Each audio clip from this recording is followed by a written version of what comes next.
Deep beneath the shifting sands of Egypt's Valley of the Kings, where the desert wind carries whispers of ancient secrets, lies a tomb that has confounded scientists for over a century.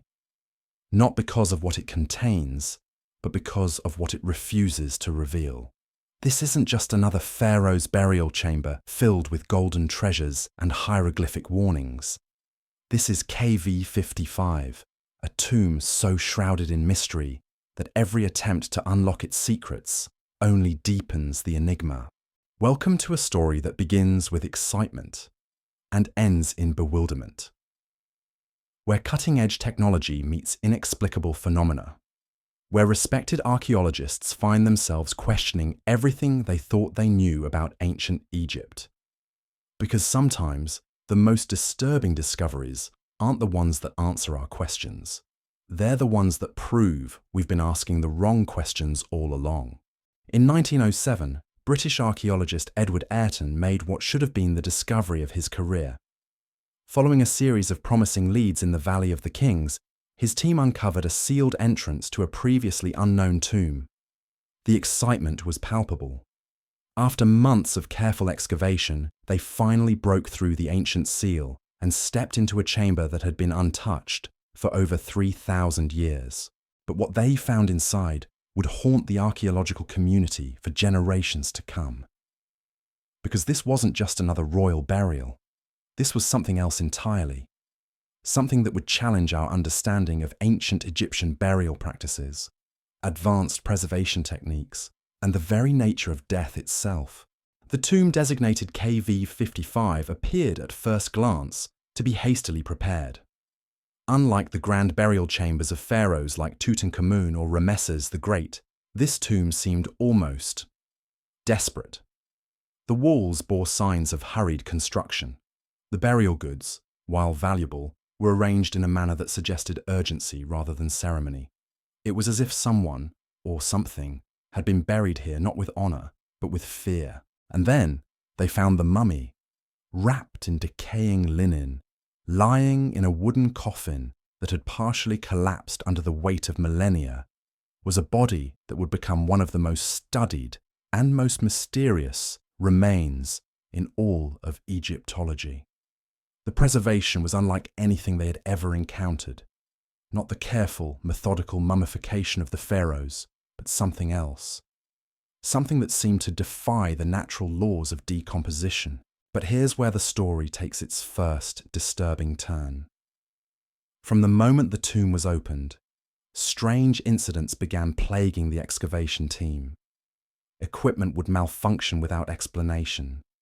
Photographs would develop with unexplained shadows and distortions. Workers would report feeling watched, even when they were alone in the chamber. And Edward Ayrton himself began experiencing vivid nightmares, dreams of ancient rituals and warnings spoken in a language he didn't understand. Now you might be thinking this sounds like the classic curse of the pharaohs, the kind of supernatural nonsense that makes for good movies, but has no place in serious archaeology. And you'd be right to be skeptical. Except for one crucial detail. The phenomena surrounding KV55 have persisted for over a century, witnessed by dozens of researchers and documented with increasingly sophisticated technology that continues to register anomalies no one can explain. The mummy itself presents the first scientific impossibility.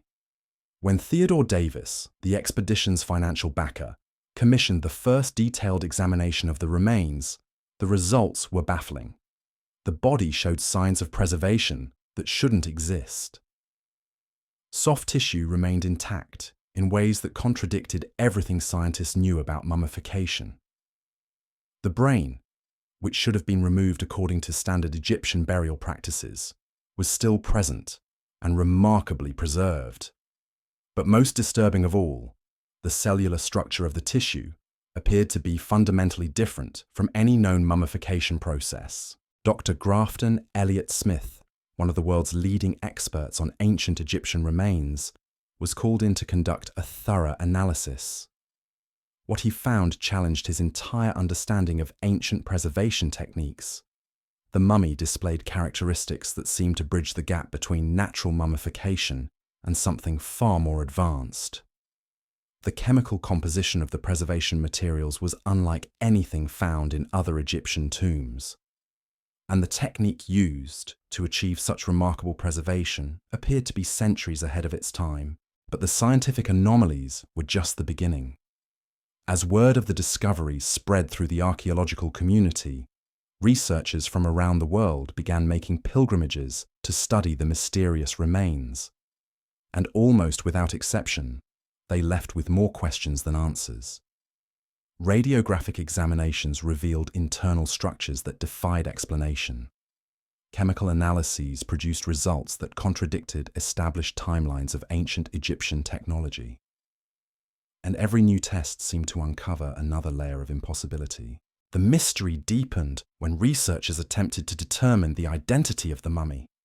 Traditional methods of identification, analysis of facial structure, dental records, comparisons with known royal mummies, all produced conflicting results.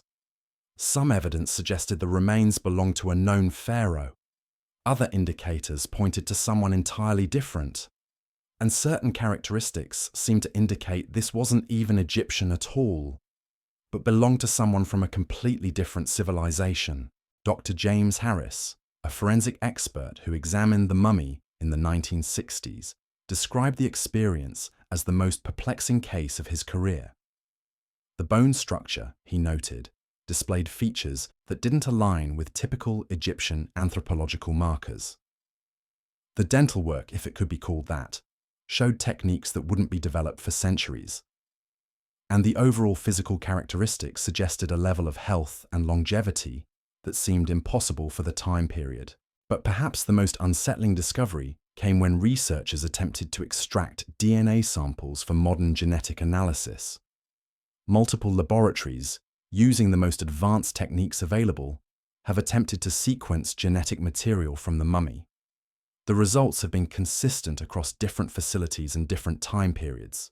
The DNA contains sequences that don't match any known human genetic markers. Not just rare or unusual sequences, completely unknown genetic information that appears to have no earthly origin. This is where our story moves from the realm of archaeological mystery into something far more disturbing. Because when you have physical evidence that contradicts everything we know about ancient civilizations, human biology, and the natural world itself, you're forced to confront possibilities that most scientists would prefer to ignore. The technological anomalies surrounding KV-55 extend far beyond the mummy itself. The tomb's construction displays engineering techniques that wouldn't be developed for centuries. The materials used in the burial chamber contain compounds that shouldn't exist in ancient Egypt. And the layout of the tomb follows architectural principles that seem to incorporate advanced knowledge of physics and mathematics. Modern ground-penetrating radar has revealed that the tomb extends far deeper than originally thought, with chambers and passages that appear to follow a complex geometric pattern. Some researchers have suggested the layout resembles advanced engineering blueprints more than traditional Egyptian tomb architecture. But every attempt to access these deeper chambers has been met with equipment failures, structural collapses, or other unexplained obstacles. The electromagnetic readings from within the tomb are unlike anything recorded at other archaeological sites. Sensitive instruments designed to detect minute variations in magnetic fields register constant fluctuations that follow no recognizable pattern. Temperature readings vary by significant degrees within the same chamber, with no apparent source for the thermal variations.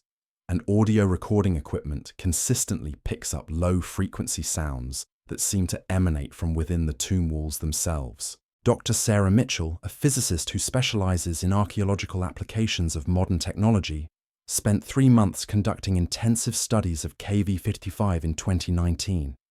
Her preliminary report, which has yet to be officially published, describes phenomena that challenge our understanding of physics itself. She documented gravitational anomalies within the tomb that appear to violate the basic laws of mass and space. She recorded electromagnetic signatures that suggest the presence of materials with properties that don't exist in nature. And her team's attempts to explain these readings using conventional scientific models have proven unsuccessful. But the most disturbing aspect of Dr. Mitchell's research wasn't what she found. It was what found her. Like so many researchers before her, she began experiencing unusual phenomena during her time in the tomb. Vivid dreams that seemed more like memories than imagination. A growing sense that she was being observed by something ancient and intelligent. And most unsettling of all, a gradual change in her own physical and mental state that she struggled to explain or understand. The pattern is consistent across decades of research and dozens of investigators. Scientists enter KV55 expecting to solve a historical mystery. They leave questioning the very nature of reality itself. Some describe it as an awakening to possibilities they never considered. Others characterize it as a descent into uncertainty and fear, but none emerge unchanged. This brings us to the most controversial aspect of the KV55 mystery. The growing body of evidence suggesting that whoever was buried in this tomb possessed knowledge and capabilities that far exceeded anything known to exist in ancient Egypt. The preservation techniques, the advanced mathematics evident in the tomb's design, the materials and methods used in construction, all point to a level of technological sophistication that shouldn't have existed 3,000 years ago. Some researchers have proposed that KV155 represents evidence of contact between ancient Egypt and a more advanced civilization. Others suggest it might be proof of knowledge that was somehow lost to history and only recently rediscovered. The most radical theories propose that the tomb contains evidence of capabilities that transcend our current understanding of what's possible for human civilization. But here's what makes this mystery so compelling and so unsettling. Every attempt to explain the anomalies surrounding KV55 using conventional scientific methods has failed. Every effort to dismiss the unusual phenomena as coincidence or misinterpretation has been contradicted by new evidence. And every researcher who has spent significant time studying the tomb has come away convinced that they've encountered something that challenges the fundamental assumptions of modern science. The Egyptian Ministry of Tourism and Antiquities has become increasingly restrictive about access to KV55. Official statements cite concerns about preservation and tourist safety. But researchers who have worked with the ministry privately acknowledge that there are deeper concerns. The phenomena surrounding the tomb have become increasingly difficult to explain or contain, and the potential implications of the discoveries are considered too sensitive for public discussion. This pattern of official silence and restricted access only adds to the mystery. If KV55 contained nothing more than an unusually well-preserved mummy and some interesting archaeological anomalies, why the secrecy? Why the reluctance to allow comprehensive scientific study of the remains and the tomb itself? And why do so many researchers who have studied KV55 eventually stop discussing their findings publicly? The answer, according to those willing to speak off the record, is that KV55 represents something that modern science isn't equipped to handle. Not just a mystery that we haven't solved yet, but evidence of possibilities that challenge our most basic assumptions about human history, ancient civilizations, and the nature of reality itself. As we delve deeper into this mystery, we'll explore the specific scientific anomalies that have baffled researchers for over a century. We'll examine the evidence that suggests this tomb and its mysterious occupant represents something far more significant than just another ancient burial. And we'll confront the disturbing possibility that KV55 is trying to tell us something about our past that we're not ready to hear. Because sometimes the most important discoveries aren't the ones that confirm what we already believe. They're the ones that force us to question everything we thought we knew. And in the case of KV55, that questioning has led to a mystery so profound that it challenges the very foundations of human knowledge. The cursed Pharaoh's tomb isn't cursed because of ancient supernatural forces. It's cursed because it contains evidence of truths that our civilization isn't prepared to accept. And as we're about to discover, those truths have implications that extend far beyond the dusty corridors of an ancient tomb. The first sign that something was fundamentally wrong with KV-55 came not from the mummy itself, but from the tools used to study it. In 1968, when X-ray technology was first brought into the tomb for a comprehensive examination of the remains, the equipment began malfunctioning in ways that defied explanation. Sophisticated radiographic machines that had operated flawlessly for years would suddenly produce distorted images filled with inexplicable patterns and shadows. Dr. Richard Neve, the radiologist brought in to conduct the analysis, later described the experience as the most frustrating of his professional career. The X-ray films would develop with strange geometric patterns overlaying the skeletal structure. Patterns that bore no resemblance to any known artifact or natural formation. Multiple machines from different manufacturers produced identical anomalies. New equipment, tested and calibrated just hours before entering the tomb, would begin producing the same impossible results the moment it was activated within the burial chamber. But here's what made the situation truly unsettling. When the same equipment was moved just 50 meters outside the tomb and tested on other mummies from the same period, it functioned perfectly. The distortions, the geometric patterns, the inexplicable shadows, they only appeared when attempting to examine the KV-55 remains. It was as if the mummy itself was somehow interfering with the electromagnetic processes that made X-ray imaging possible. The phenomenon wasn't limited to radiographic equipment. Throughout the 1970s and 1980s, as more sophisticated diagnostic tools became available, researchers brought increasingly advanced technology into KV-55. CT scanners, ultrasound equipment, spectrographic analyzers, all suffered from the same mysterious malfunctions. Equipment that should have provided unprecedented insight into the mummy's construction instead produced readings that seemed to contradict the basic laws of physics. Dr. Margaret Thornfield, a biomedical engineer who spent 6 months attempting to scan the remains using the most advanced CT technology available in 1985, documented over 200 separate equipment failures. Her detailed reports, now archived at the University of Cambridge, describe a pattern of malfunctions that suggested the presence of some unknown form of electromagnetic interference. But when her team brought in specialized equipment designed to detect and measure electromagnetic fields, the readings they obtained were unlike anything in the scientific literature. The electromagnetic signature emanating from the mummy displayed characteristics that shouldn't exist in any known material. The field strength varied in complex patterns that seemed to follow mathematical sequences rather than random fluctuations. Most disturbing of all, the electromagnetic emissions appeared to be growing stronger over time, as if whatever was causing them was somehow gaining power or influence. This discovery led to one of the most controversial studies ever conducted on an ancient Egyptian mummy. In 1989, a joint team from MIT and the Egyptian Museum in Cairo attempted to map the electromagnetic properties of the KV-55 remains using equipment typically reserved for studying advanced materials in aerospace applications. The results of their 3-week investigation were so unprecedented that the final report was classified by both the American and Egyptian governments. However, leaked portions of the study, obtained through Freedom of Information requests decades later, revealed findings that challenged everything scientists thought they knew about ancient preservation techniques. The mummy's tissue contained trace amounts of elements that shouldn't exist on Earth.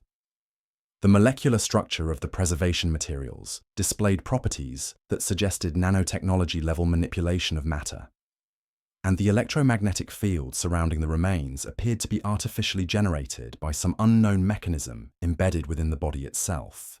Dr. James Crawford, one of the lead researchers on the MIT team, broke his silence about the study in a 2018 interview just months before his death. He described the KV-55 mummy as the most advanced piece of biotechnology he had ever encountered. The preservation wasn't achieved through traditional mummification, he claimed, but through some form of cellular manipulation that maintained the tissue in a state of suspended animation. The technology required to achieve such preservation, he estimated, was at least 500 years beyond current human capabilities. But the technological anomalies were just the beginning of a much deeper mystery. As researchers began to focus on the biological aspects of the remains, they uncovered evidence that challenged fundamental assumptions about human evolution and ancient civilizations. The skeletal structure, while humanoid, displayed subtle differences from typical human anatomy.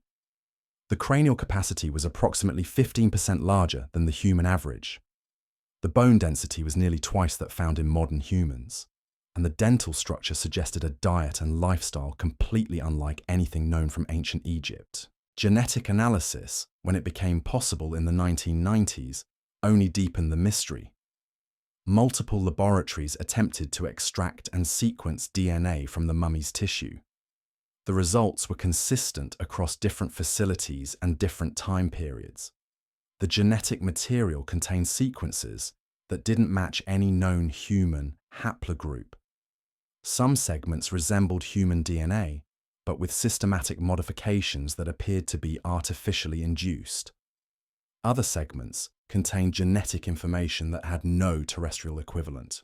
Dr. Elena Vasquez, a geneticist who worked on the DNA analysis at Harvard Medical School, described the results as impossible according to everything we know about human genetics. The modifications to the genetic code weren't random mutations or natural variations. They appeared to be deliberate alterations designed to enhance specific biological functions. Enhanced neural capacity, improved immune response, extended cellular longevity. The genetic modifications read like a blueprint for human enhancement. The implications were staggering. If the genetic analysis was accurate, the KV-55 mummy represented evidence of biotechnology that wouldn't be developed for centuries. Someone, or something, had possessed the knowledge and capability to modify human genetics at the molecular level over 3,000 years ago. The technology required for such genetic manipulation was so advanced that even modern science was only beginning to understand the basic principles involved. But perhaps the most disturbing discovery came when researchers attempted to determine the age of the remains using radiocarbon dating. Multiple samples from different parts of the mummy were analyzed by laboratories around the world. The results defied explanation. Different tissue samples returned dates that varied by thousands of years. Some indicated the remains were indeed from the ancient Egyptian period. Others suggested the mummy was only a few hundred years old. Still others returned dates that placed the remains in the future, dates that hadn't yet occurred. The impossible dating results led to a complete re-evaluation of the preservation process. If traditional radiocarbon dating was producing contradictory results, it suggested that the cellular structure of the mummy had been fundamentally altered in ways that interfered with the natural decay of carbon isotopes. The preservation wasn't just preventing decomposition, it was somehow manipulating the basic atomic processes that govern radioactive decay. Dr. Robert Chen, a nuclear physicist brought in to study the dating anomalies, proposed a theory that challenged the foundations of modern physics. He suggested that the preservation process involved manipulation of atomic structure at the quantum level, creating a localized field where the normal laws of physics were somehow suspended or altered. The technology required for such manipulation, he calculated, would require an understanding of quantum mechanics that humanity was still centuries away from achieving. The quantum theory gained support from an unexpected source, the tomb itself. Advanced ground-penetrating radar revealed that KV-55 extended far deeper than originally thought, with chambers and passages that followed complex geometric patterns. But when researchers attempted to map the full extent of the tomb using three-dimensional scanning technology, they discovered something impossible. The internal volume of the tomb, as measured by the scanning equipment, was larger than the external dimensions of the burial site. The spatial anomalies weren't limited to simple measurement errors. Multiple teams using different technologies confirmed that the internal space of KV-55 somehow exceeded its external boundaries. The phenomenon violated basic laws of geometry and physics, suggesting that the tomb itself had been constructed using principles that transcended conventional understanding of space and dimension. Dr. Patricia Williams, an architect who specializes in archaeological site analysis, spent 2 years attempting to create accurate blueprints of KV-55. Her efforts were frustrated by measurements that refused to conform to Euclidean geometry. Corridors that should have intersected instead ran parallel in impossible configurations. Chambers that appeared to be adjacent when viewed from one angle were separated by solid rock when approached from another direction. The tomb's architecture seemed to follow rules that belonged to some advanced form of non-Euclidean geometry. The spatial distortions within KV-55 had practical implications for researchers attempting to study the site.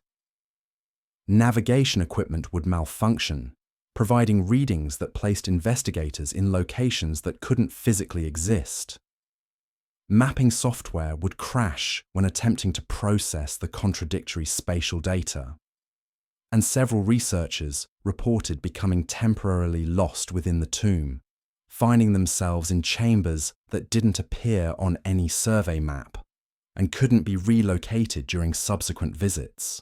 These phenomena led to the development of specialized protocols for working within KV-55. Research teams were required to maintain constant communication with surface personnel.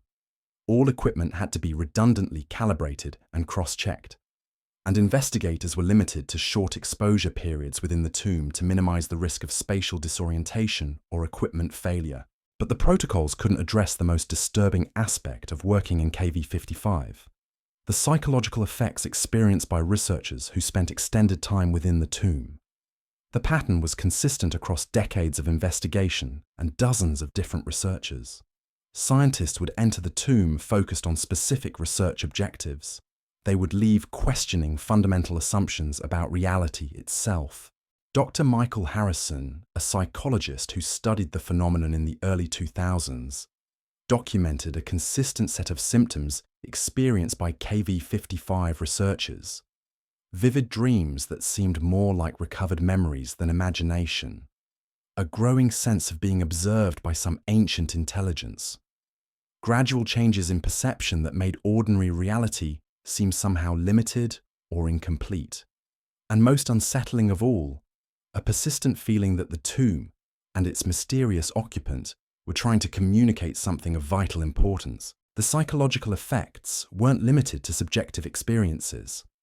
Neurological scans of researchers who had worked extensively in KV-55 revealed changes in brain structure and function that couldn't be explained by conventional medicine.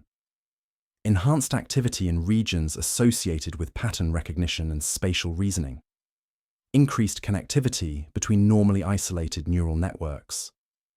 And most remarkably, the development of new neural pathways that seemed to process information in ways that transcended normal human cognitive capabilities. The neurological changes weren't temporary. Follow-up studies conducted years after exposure to KV-55 showed that the brain modifications were permanent and, in many cases, progressive. Researchers who had worked in the tomb continued to display enhanced cognitive abilities long after their investigations had concluded. Some reported accessing knowledge and insights that seemed to come from sources beyond their own experience or education. These discoveries raise profound questions about the nature of the phenomena surrounding KV-55. Was the tomb somehow transmitting information directly to the minds of those who entered it? Were the neurological changes evidence of some form of ancient technology designed to enhance human consciousness? Or was something even more extraordinary taking place? A form of communication between the living and whatever intelligence was preserved within the mysterious mummy.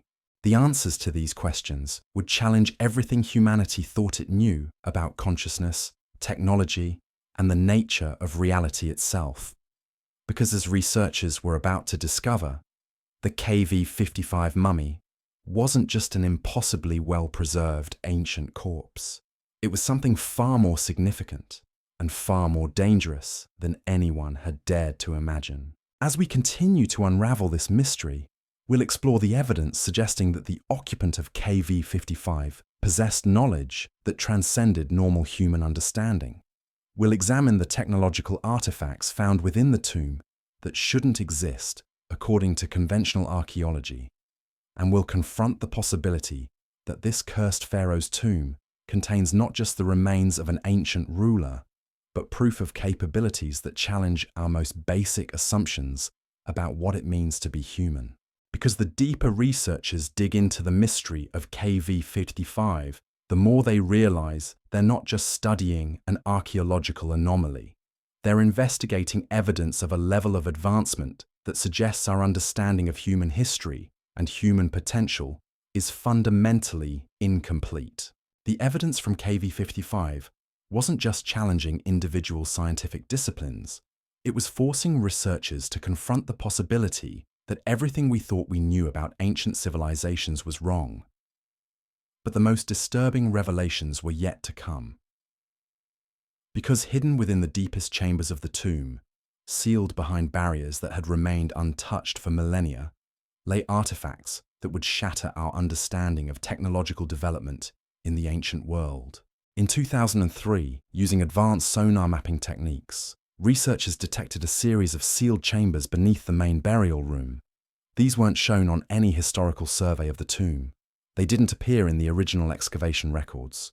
It was as if they had been deliberately concealed, waiting for technology advanced enough to detect their presence. The discovery launched the most comprehensive investigation in KV55's history, and the most secretive. Dr. Hassan al-Rashid, the Egyptian archaeologist, granted permission to access these hidden chambers, assembled a team of specialists from around the world. Materials scientists, quantum physicists, biomedical engineers, and experts in ancient technologies worked together to carefully breach the sealed entrances. What they found inside challenged every assumption about the technological capabilities of ancient Egypt. The first chamber contained what appeared to be a workshop, but unlike any workshop that should have existed 3,000 years ago. The tools and equipment displayed a level of sophistication that rivaled modern manufacturing capabilities. Precision instruments carved from materials that shouldn't exist in nature. Devices that seemed designed for manipulating matter at the molecular level. And most remarkably, everything was in perfect condition, as if it had been crafted yesterday rather than millennia ago. Dr. Lisa Chang, a materials scientist from Stanford University, who was part of the investigation team, later described the experience as stepping into a laboratory from the far future. The tools were made from alloys that contained elements not found in Earth's periodic table. The precision of the manufacturing was beyond anything achievable with modern technology, and the design principles behind the devices suggested an understanding of physics that transcended current scientific knowledge. But the tools were just the beginning. The second sealed chamber contained what could only be described as a library. But instead of papyrus scrolls or stone tablets, the information was stored in crystalline matrices that seemed to hold vast amounts of data in microscopic structures. When exposed to specific wavelengths of light, the crystals would project three-dimensional images that moved and changed, displaying complex diagrams and formulas that no ancient civilization should have possessed. The crystal storage system represented technology that was centuries beyond current human capabilities. Each crystal could hold the equivalent of millions of books, with information encoded at the atomic level. The projection system created holographic displays that could be manipulated and explored in real time. And the content of the stored information revealed knowledge that challenged fundamental assumptions about ancient Egyptian society. The crystalline library contained detailed star charts that mapped stellar positions with accuracy that wouldn't be achieved by human astronomers until the space age. Mathematical formulas that described principles of physics unknown to modern science. Biological diagrams that showed understanding of genetics and cellular structure that predated the discovery of DNA by thousands of years. And most unsettling of all, technological blueprints for devices that seemed designed to manipulate the basic forces of nature. Dr. Ahmed Mansour, an expert in ancient Egyptian hieroglyphics who was brought in to translate the textual elements within the crystal displays, found himself confronting a linguistic puzzle that defied conventional understanding. The symbols weren't standard hieroglyphics, but rather a more advanced writing system that seemed to encode multiple layers of meaning simultaneously.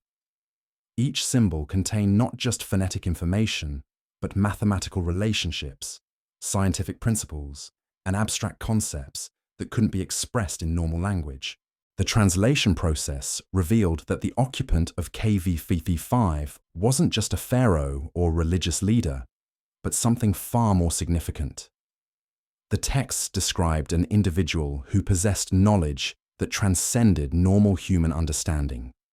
Someone who had mastered technologies that allowed manipulation of matter, energy, and even consciousness itself. The crystals contained what appeared to be autobiographical accounts of experiments and discoveries that read more like science fiction than ancient history. But perhaps the most disturbing discovery in the crystalline library was a series of projections that seemed to depict future events with startling accuracy. The displays showed technological developments that wouldn't occur for centuries, social changes that matched historical patterns with impossible precision, and most remarkably, detailed information about the discovery and investigation of KV55 itself.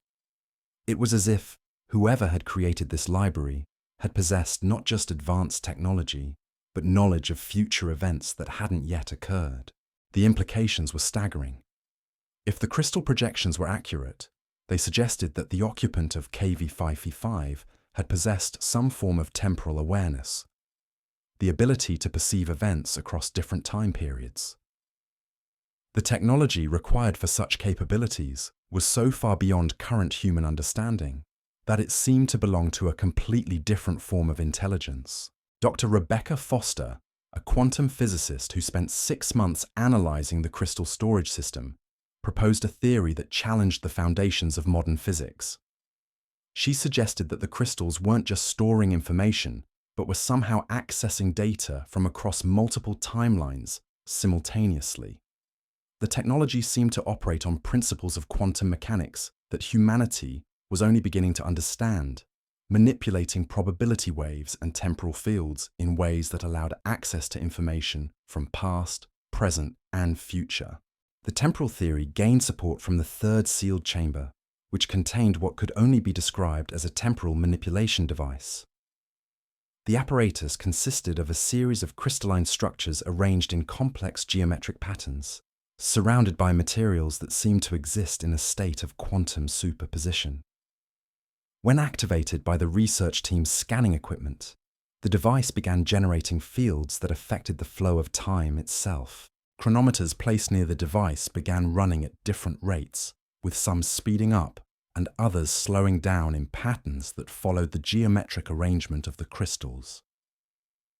Digital recording equipment captured footage that showed temporal distortions, objects aging at accelerated rates, shadows moving independently of their sources, and most disturbing of all, brief glimpses of figures moving through the chamber who weren't visible to the naked eye.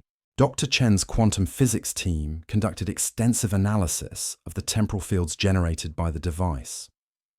Their measurements revealed distortions in space-time that shouldn't be possible with any known technology. The device seemed to create localized regions where the normal flow of causality was suspended, allowing effects to precede their causes and enabling access to information from different temporal periods. The discovery of temporal manipulation technology in an ancient Egyptian tomb raised questions that struck at the heart of human understanding of reality itself. If the occupant of KV55 had possessed the ability to manipulate time, it explained many of the anomalies that had puzzled researchers for decades. The impossible preservation of the mummy, the contradictory radiocarbon dating results, the equipment malfunctions, and even the psychological effects experienced by investigators could all be attributed to exposure to temporal fields that operated according to principles beyond normal physics. But the temporal device also raised more disturbing possibilities. If the technology could access information from different time periods, it might explain how the crystalline library contained such accurate predictions of future events. More unsettling still, if the device could manipulate causality itself, it suggested that the occupant of KV-55 might have possessed the ability to influence events across different time periods, including the circumstances of the tomb's discovery and investigation. This possibility led to a complete re-evaluation of the KV-55 mystery.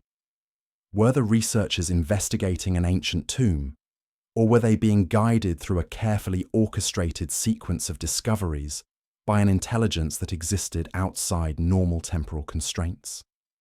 Had the tomb been discovered when it was supposed to be discovered by the people who were meant to find it, at precisely the moment when humanity had developed technology advanced enough to begin understanding its contents?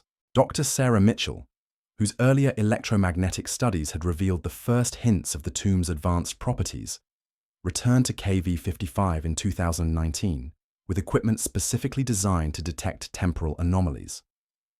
Her measurements confirmed the presence of chronological distortions throughout the tomb complex, with the strongest effects centered around the mummy itself. The body seemed to exist in a state of temporal suspension, neither fully in the present nor completely removed from the flow of time. The temporal field surrounding the mummy displayed characteristics that suggested active maintenance rather than passive preservation. Something was continuously generating the chronological distortions, maintaining the suspension of normal time flow that kept the body preserved. The energy requirements for such a system should have been enormous, yet no power source could be detected anywhere within the tomb complex. This led to the most radical theory yet proposed about the KV-55 mystery. Dr. Mitchell suggested that the mummy itself might be the power source for the temporal manipulation system. If the occupant had somehow merged their consciousness with the crystalline technology found in the sealed chambers, they might exist in a state that transcended normal biological limitations. Neither fully alive nor completely dead, but rather existing in a form of suspended animation that allowed continuous operation of the advanced systems within the tomb. The consciousness transfer theory gained support from neurological studies of researchers who had spent extended time in KV-55. The brain modifications observed in these individuals weren't random changes, but rather systematic enhancements that seemed designed to facilitate communication with non-biological intelligence. The neural pathways that developed in exposed researchers showed characteristics similar to artificial neural networks, suggesting some form of technological integration with human consciousness. Dr. Harrison's psychological studies revealed that many KV-55 researchers reported experiencing what they described as shared consciousness, moments when they seemed to access memories and knowledge that weren't their own. The experiences were remarkably consistent across different individuals and time periods, suggesting contact with a stable intelligence rather than random psychological phenomena. The shared consciousness experiences provided tantalizing glimpses into the true nature of the KV-55 occupant. Researchers reported accessing memories of advanced civilizations that had existed long before recorded history, visions of technologies that manipulated the fundamental forces of reality, and most remarkably, detailed knowledge of cosmic events and stellar phenomena that couldn't have been observed with ancient technology. These memories suggested that the occupant of KV-55 hadn't been Egyptian at all, but rather a member of a much more advanced civilization that had possessed capabilities far beyond anything achieved by human society. The Egyptian burial customs and pharaonic imagery might have been adopted as camouflage, concealing the true nature of what lay within the tomb from civilizations that weren't ready to understand such advanced technology. The advanced civilization theory explained many of the anomalies surrounding KV-55. The impossible preservation techniques, the temporal manipulation devices, the crystalline information storage systems, and even the spatial distortions within the tomb could all be attributed to technology developed by a society that had mastered principles of physics unknown to human science. But if such an advanced civilization had existed, what had happened to it? The crystalline library contained fragments of information that suggested a great catastrophe, a cosmic event that had forced the survivors to preserve their knowledge and technology in hidden locations around the world. KV-55 might be just one of many such repositories, waiting to be discovered when humanity had developed sufficient understanding to benefit from the preserved knowledge. The catastrophe theory gained support from geological evidence found within the tomb complex. Core samples from the deepest chambers revealed mineral compositions that suggested exposure to intense electromagnetic radiation, the kind that might result from a solar flare or cosmic gamma-ray burst. The timing of the geological evidence corresponded roughly with the end of the last ice age, a period when Earth had experienced significant climatic and environmental changes. If the advanced civilization had been destroyed by a cosmic catastrophe, it might explain why no other traces of their technology had been found in the archaeological record. The survivors might have deliberately concealed their knowledge, leaving only carefully hidden repositories like KV-55 to preserve their achievements for future discovery. This possibility transformed the investigation of KV-55 from an archaeological mystery into something far more significant, a potential first contact with an intelligence that transcended normal human limitations. The occupant of the tomb might not be dead at all, but rather existing in a form of suspended animation that allowed continuous monitoring and guidance of humanity's technological development. The guidance theory explained the precise timing of KV-55's discovery and the systematic revelation of its secrets. Each generation of researchers had uncovered exactly as much as they were capable of understanding, with new discoveries emerging only when humanity had developed the necessary technological and conceptual framework to comprehend them. If this interpretation was correct, then KV-55 represented more than just a scientific anomaly. It was evidence of a vast intelligence working to gradually prepare humanity for knowledge and capabilities that would fundamentally transform human civilization. The cursed Pharaoh's tomb wasn't cursed at all, but rather contained the greatest gift ever offered to human society, the preserved wisdom of a civilization that had achieved mastery over the fundamental forces of reality itself. But such a gift came with profound responsibilities and dangers. The knowledge contained within KV-55 could revolutionize human understanding of physics, biology, and consciousness itself. It could provide solutions to humanity's greatest challenges: energy, disease, environmental destruction, even death itself. But it could also provide capabilities that human society might not be ready to handle responsibly. The researchers who had worked in KV-55 understood this dilemma better than anyone. They had glimpsed possibilities that transcended normal human experience, but they had also felt the weight of responsibility that came with such knowledge. Many had chosen to limit their public discussions of their discoveries, not out of scientific skepticism, but out of concern for the implications of revealing too much too quickly. As we approach the present day, the mystery of KV-55 continues to evolve and deepen. New technologies reveal new layers of impossibility. Each answer generates dozens of new questions. And the occupant of the tomb remains as enigmatic as ever, neither fully alive nor completely dead, but rather existing in a state that challenges our most basic assumptions about consciousness, identity, and the nature of existence itself. The cursed Pharaoh's tomb has become a mirror, reflecting back our own limitations and assumptions, while offering glimpses of possibilities that extend far beyond the boundaries of current human understanding. And as we stand at the threshold of discoveries that could transform human civilization forever, we must confront the most important question of all. Are we ready for the truth that KV-55 has been patiently waiting to reveal? The question of readiness becomes more urgent when we examine what happened to the last team granted unrestricted access to KV-55. In late 2021, Dr. Elena Rodriguez assembled what she called the Final Investigation, a comprehensive study designed to definitively answer the questions that had plagued researchers for over a century. Her team represented the pinnacle of modern scientific capability: quantum physicists from CERN, geneticists from the Human Genome Project, archaeologists with decades of experience in Egyptian tombs, and computer scientists specializing in artificial intelligence and pattern recognition. The investigation was supposed to last 6 months. It ended after just 3 weeks, and the official reports have never been made public. What we know comes from leaked fragments of Dr. Rodriguez's personal notes, obtained through anonymous sources within the scientific community. Her final entries describe discoveries so profound that they forced her team to confront the possibility that human civilization itself might be part of a larger experiment, one that had been running for thousands of years. The breakthrough came when Dr. Rodriguez's team succeeded in fully activating the temporal manipulation device found in the third sealed chamber. Unlike previous investigators, who had only observed its passive effects, they managed to establish what appeared to be direct communication with the intelligence preserved within the crystalline matrix.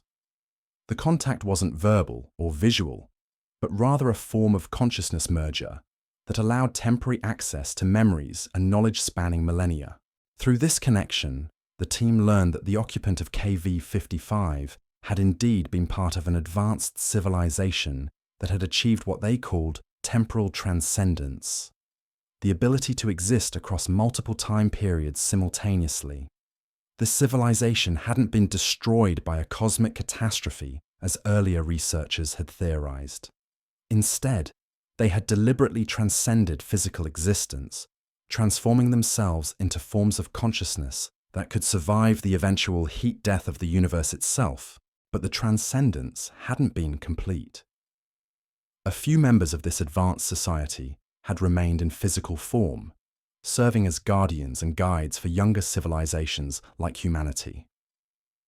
The occupant of KV-55 was one of these guardians, maintaining a state of suspended animation that allowed continuous monitoring of human development while preserving the knowledge and technology necessary to guide humanity toward its own eventual transcendence. Dr. Rodriguez's notes describe the overwhelming nature of accessing such vast intelligence. The Guardian's memories spanned not just thousands of years, but multiple cycles of cosmic evolution.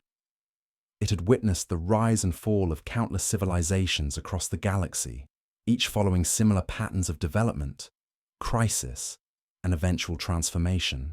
Humanity, according to this perspective, was approaching a critical threshold, a point where the choices made in the next few decades would determine whether human civilization would achieve transcendence or face extinction. The temporal nature of the Guardian's existence allowed it to perceive probability patterns across multiple potential futures. It had guided human development through subtle interventions throughout history, ensuring that technological advancement occurred at a pace that wouldn't lead to premature self-destruction. The placement of advanced technology in locations like KV-55 wasn't random. It was part of a carefully orchestrated program designed to gradually prepare humanity for capabilities that could either elevate or annihilate the species. But the most disturbing revelation in Dr. Rodriguez's notes concerned the accelerating timeline of human development. The Guardian had detected what it described as temporal compression, a phenomenon where the normal pace of evolutionary development was being artificially accelerated by external forces. Something was pushing human civilization toward the transcendence threshold faster than the natural progression would allow, creating unprecedented risks for the species' survival. The source of this temporal compression appeared to be related to humanity's increasing technological sophistication, particularly in areas involving artificial intelligence and quantum computing. These technologies were approaching capabilities that could interact with the fundamental structures of reality itself, potentially triggering changes that human consciousness wasn't prepared to handle. The Guardian's concerns focused on the possibility that premature exposure to transcendent technologies could fragment human consciousness rather than elevate it. This revelation transformed the entire understanding of KV-55's purpose. The tomb wasn't just a repository of ancient knowledge. It was an early warning system, designed to alert advanced guardians when younger civilizations approach critical developmental thresholds. The increasing activity within the tomb, the growing electromagnetic anomalies, and the accelerating effects on researchers weren't signs of malfunction or decay. They were indicators that the Guardian was preparing to take more direct action to guide humanity through the approaching crisis. Dr. Rodriguez's team learned that similar Guardian sites existed around the world, each monitoring different aspects of human development and maintaining communication through quantum entanglement networks that operated outside normal space-time constraints. The Guardians had been coordinating their activities for centuries, subtly influencing human history to maintain the delicate balance between progress and survival. But the temporal compression phenomenon was straining this ancient system beyond its designed parameters. The Guardians were being forced to accelerate their own timeline, revealing knowledge and capabilities that humanity might not be ready to integrate responsibly. The choice facing the species was stark. Accept guidance toward controlled transcendence, or risk uncontrolled transformation that could fragment human consciousness beyond recovery. The implications of this choice explained the increasing secrecy surrounding KV-55 and similar sites. Governments and scientific institutions around the world had become aware of the Guardian network and the approaching threshold. The knowledge was too dangerous to release publicly, but too important to ignore completely. A shadow community of researchers, officials, and guardians was working to manage humanity's approach to transcendence while maintaining the illusion of normal historical progression. Dr. Rodriguez's investigation ended abruptly when her team began experiencing what they described as consciousness overflow, a condition where exposure to the Guardian's vast intelligence started permanently altering their neural structures. Several team members reported losing the ability to distinguish between their own memories and the ancient knowledge they had accessed. Others began displaying capabilities that seemed to transcend normal human limitations, including apparent telepathic abilities and precognitive awareness. The psychological effects weren't limited to cognitive changes. Team members reported a growing sense of disconnect from normal human concerns and motivations. The vast temporal perspective accessed through contact with the Guardian made ordinary human problems seem trivial and ephemeral. Some researchers described feeling like they were living in multiple time periods simultaneously, unable to maintain focus on present-day reality. These effects led to the immediate termination of the investigation and the implementation of strict quarantine protocols for affected team members. Dr. Rodriguez herself was confined to a specialized facility where she could be monitored while researchers attempted to understand and potentially reverse the consciousness alterations. Her condition stabilized after several months, but she never fully returned to normal human cognitive patterns.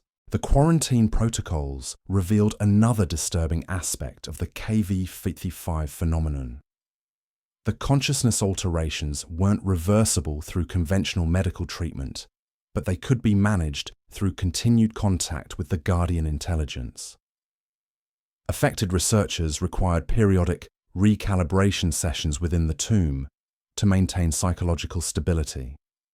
It was as if exposure to transcendent consciousness created a permanent dependency that could only be satisfied through ongoing connection to the Guardian network. This dependency raised profound ethical questions about the nature of the Guardian program. Were the Guardians truly helping humanity evolve, or were they creating a form of consciousness addiction that would ultimately subordinate human development to their ancient agenda?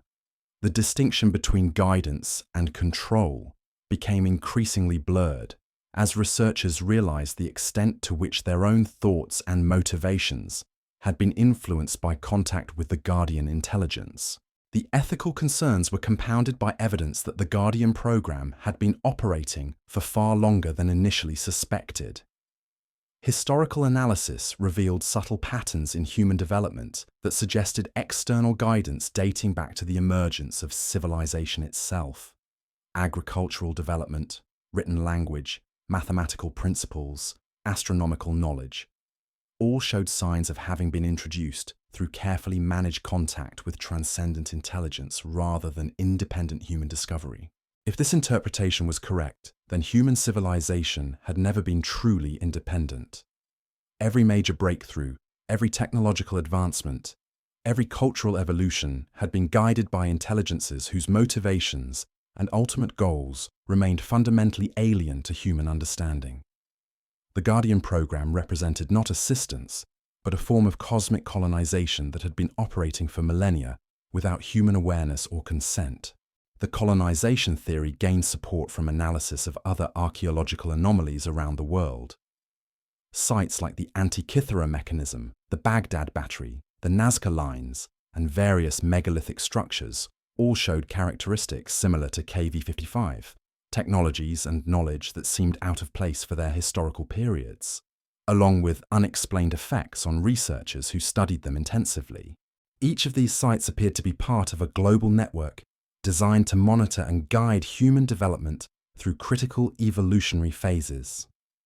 The network operated through quantum entanglement principles that allowed instantaneous communication across any distance, coordinating interventions to maintain humanity on a predetermined developmental trajectory. But the most unsettling discovery was that the network was approaching a critical decision point. The temporal compression phenomenon had accelerated human development beyond the Guardian's original parameters. Humanity was approaching technological capabilities that could either integrate with the Guardian network or potentially challenge its control over terrestrial evolution. The choice facing the Guardians was whether to fully reveal themselves and attempt direct integration with human consciousness, or to implement what they termed developmental reset, a controlled collapse of technological civilization that would return humanity to a more manageable evolutionary state. The increasing activity at sites like KV-55 suggested that this decision was approaching rapidly, possibly within the next few decades. Evidence for the approaching decision point came from multiple sources. Satellite imagery revealed increasing electromagnetic activity at Guardian sites around the world. Sensitive monitoring equipment detected coordinated signal patterns, suggesting intensive communication between network nodes. And researchers at various locations reported similar experiences of consciousness alteration and temporal perception shifts. The global nature of the phenomenon indicated that whatever was happening at KV-55 was part of a much larger pattern of change affecting the entire Guardian network. The ancient intelligences were preparing for some form of major intervention in human development, but the specific nature and timing of this intervention remained unclear. Dr. Rodriguez's leaked notes suggested that the Guardians themselves were divided about the appropriate response to humanity's accelerated development. Some favored immediate integration, believing that human consciousness had evolved sufficiently to handle transcendent knowledge responsibly. Others advocated for developmental reset, arguing that premature transcendence would fragment human consciousness and ultimately destroy the species. The debate among the Guardians was complicated by the temporal nature of their existence. Their ability to perceive multiple potential futures allowed them to see the consequences of different intervention strategies. But it also revealed the profound uncertainty inherent in any choice involving conscious beings with free will. Even transcendent intelligence couldn't predict with certainty how humanity would respond to full knowledge of the Guardian program. This uncertainty was reflected in the increasing instability of Guardian sites around the world. The temporal fields surrounding these locations were becoming more volatile, creating localized distortions in space-time that affected both the sites themselves and the researchers studying them.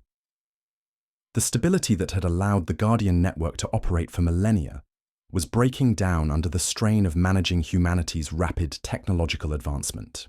The breakdown of temporal stability had practical implications for anyone attempting to study Guardian sites.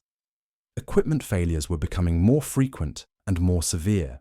Researchers were experiencing increasingly dramatic consciousness alterations, and the sites themselves were beginning to affect larger areas, with reports of anomalous phenomena extending far beyond the immediate vicinity of Guardian locations. These expanding effects suggested that the Guardian network was approaching a critical threshold of its own, The ancient system designed to guide human development was being pushed beyond its operational parameters, creating risks not just for humanity, but for the guardians themselves. The transcendent intelligences that had existed for cosmic ages were facing the possibility of their own destruction if they couldn't successfully navigate humanity through the approaching evolutionary crisis. The stakes couldn't be higher.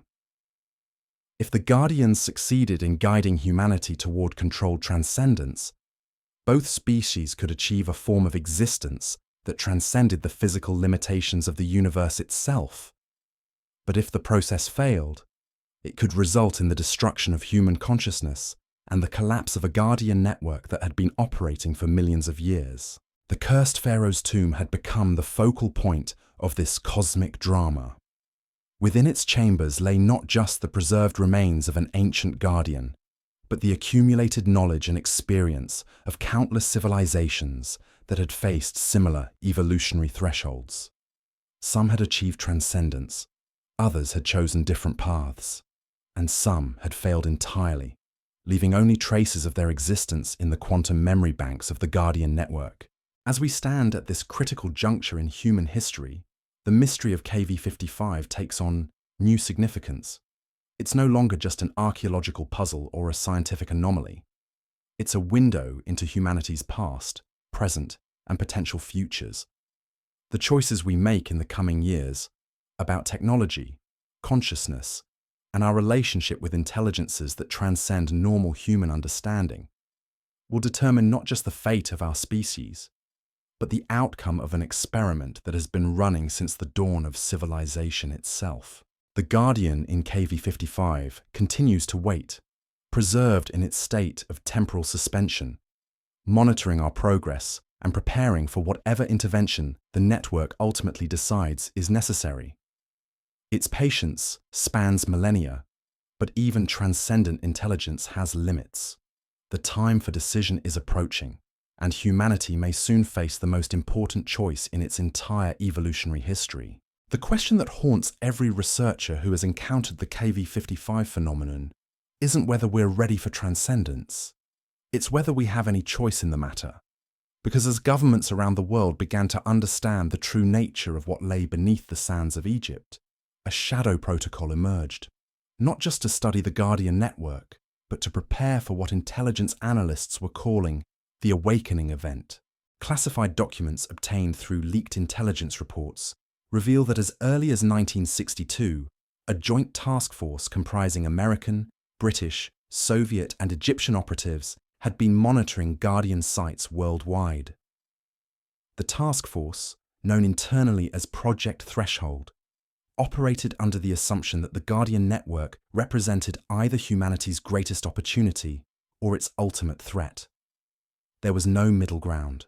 The urgency increased dramatically in the 1990s when satellite surveillance detected synchronized energy pulses emanating from Guardian sites across 6 continents. The pulses followed mathematical patterns that suggested active communication between ancient intelligences that had remained dormant for centuries. Something was causing the network to activate, and the implications were staggering. Dr. Marcus Webb, a former NSA cryptographer who worked on decoding the pulse patterns, later testified before a closed congressional hearing that the signals contained information packets far exceeding anything in human technology. The data compression ratios suggested that each pulse carried the equivalent of entire libraries of information, transmitted instantaneously across global distances through mechanisms that violated known laws of physics. But it wasn't just the technical impossibility of the communications that concerned intelligence agencies.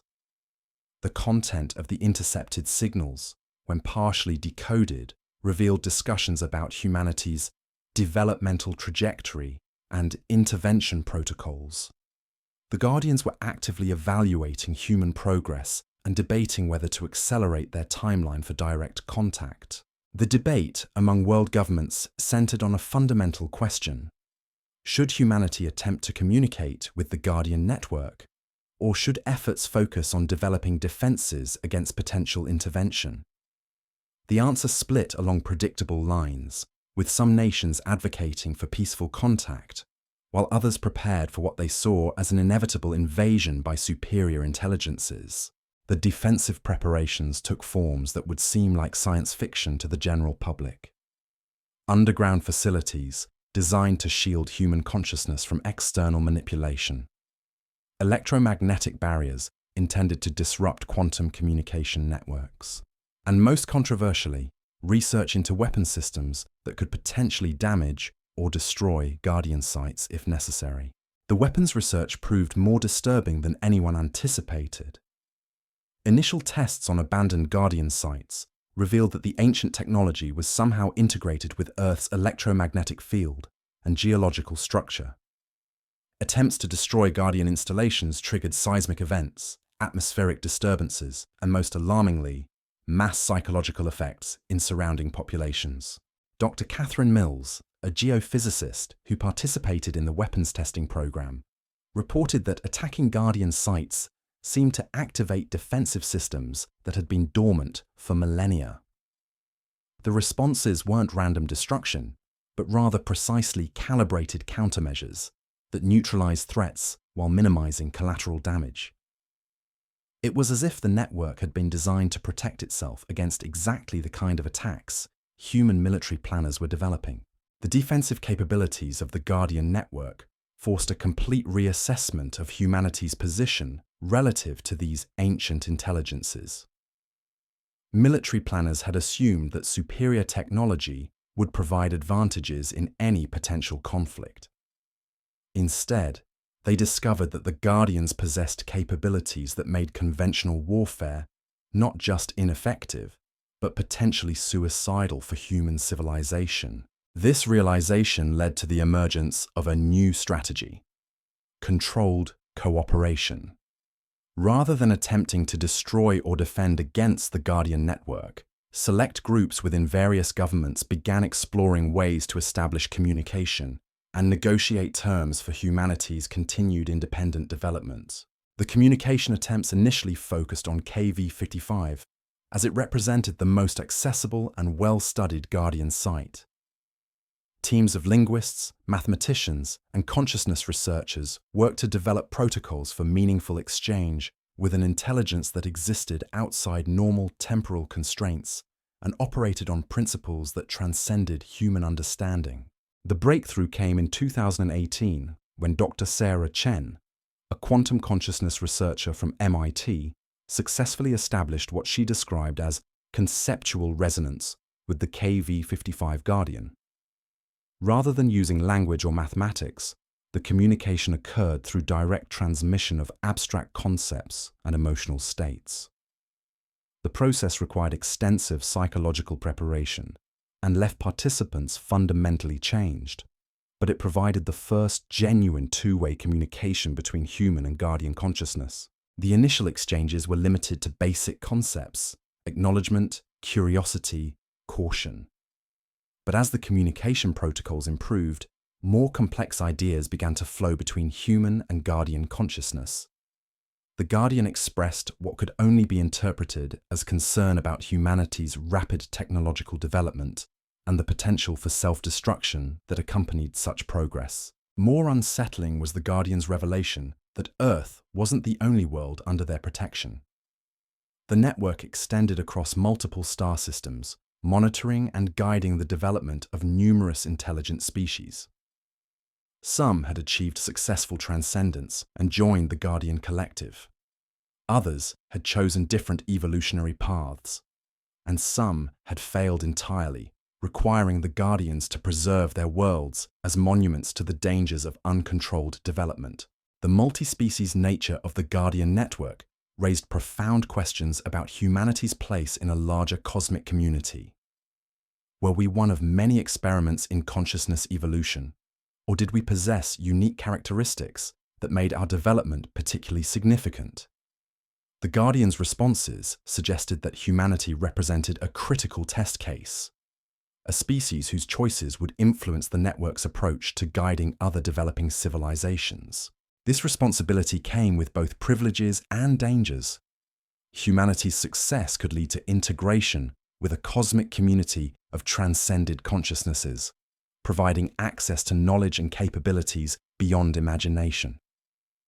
But failure could result in quarantine or even forced reset, protecting the galaxy from the consequences of a species that couldn't handle transcendent power responsibly.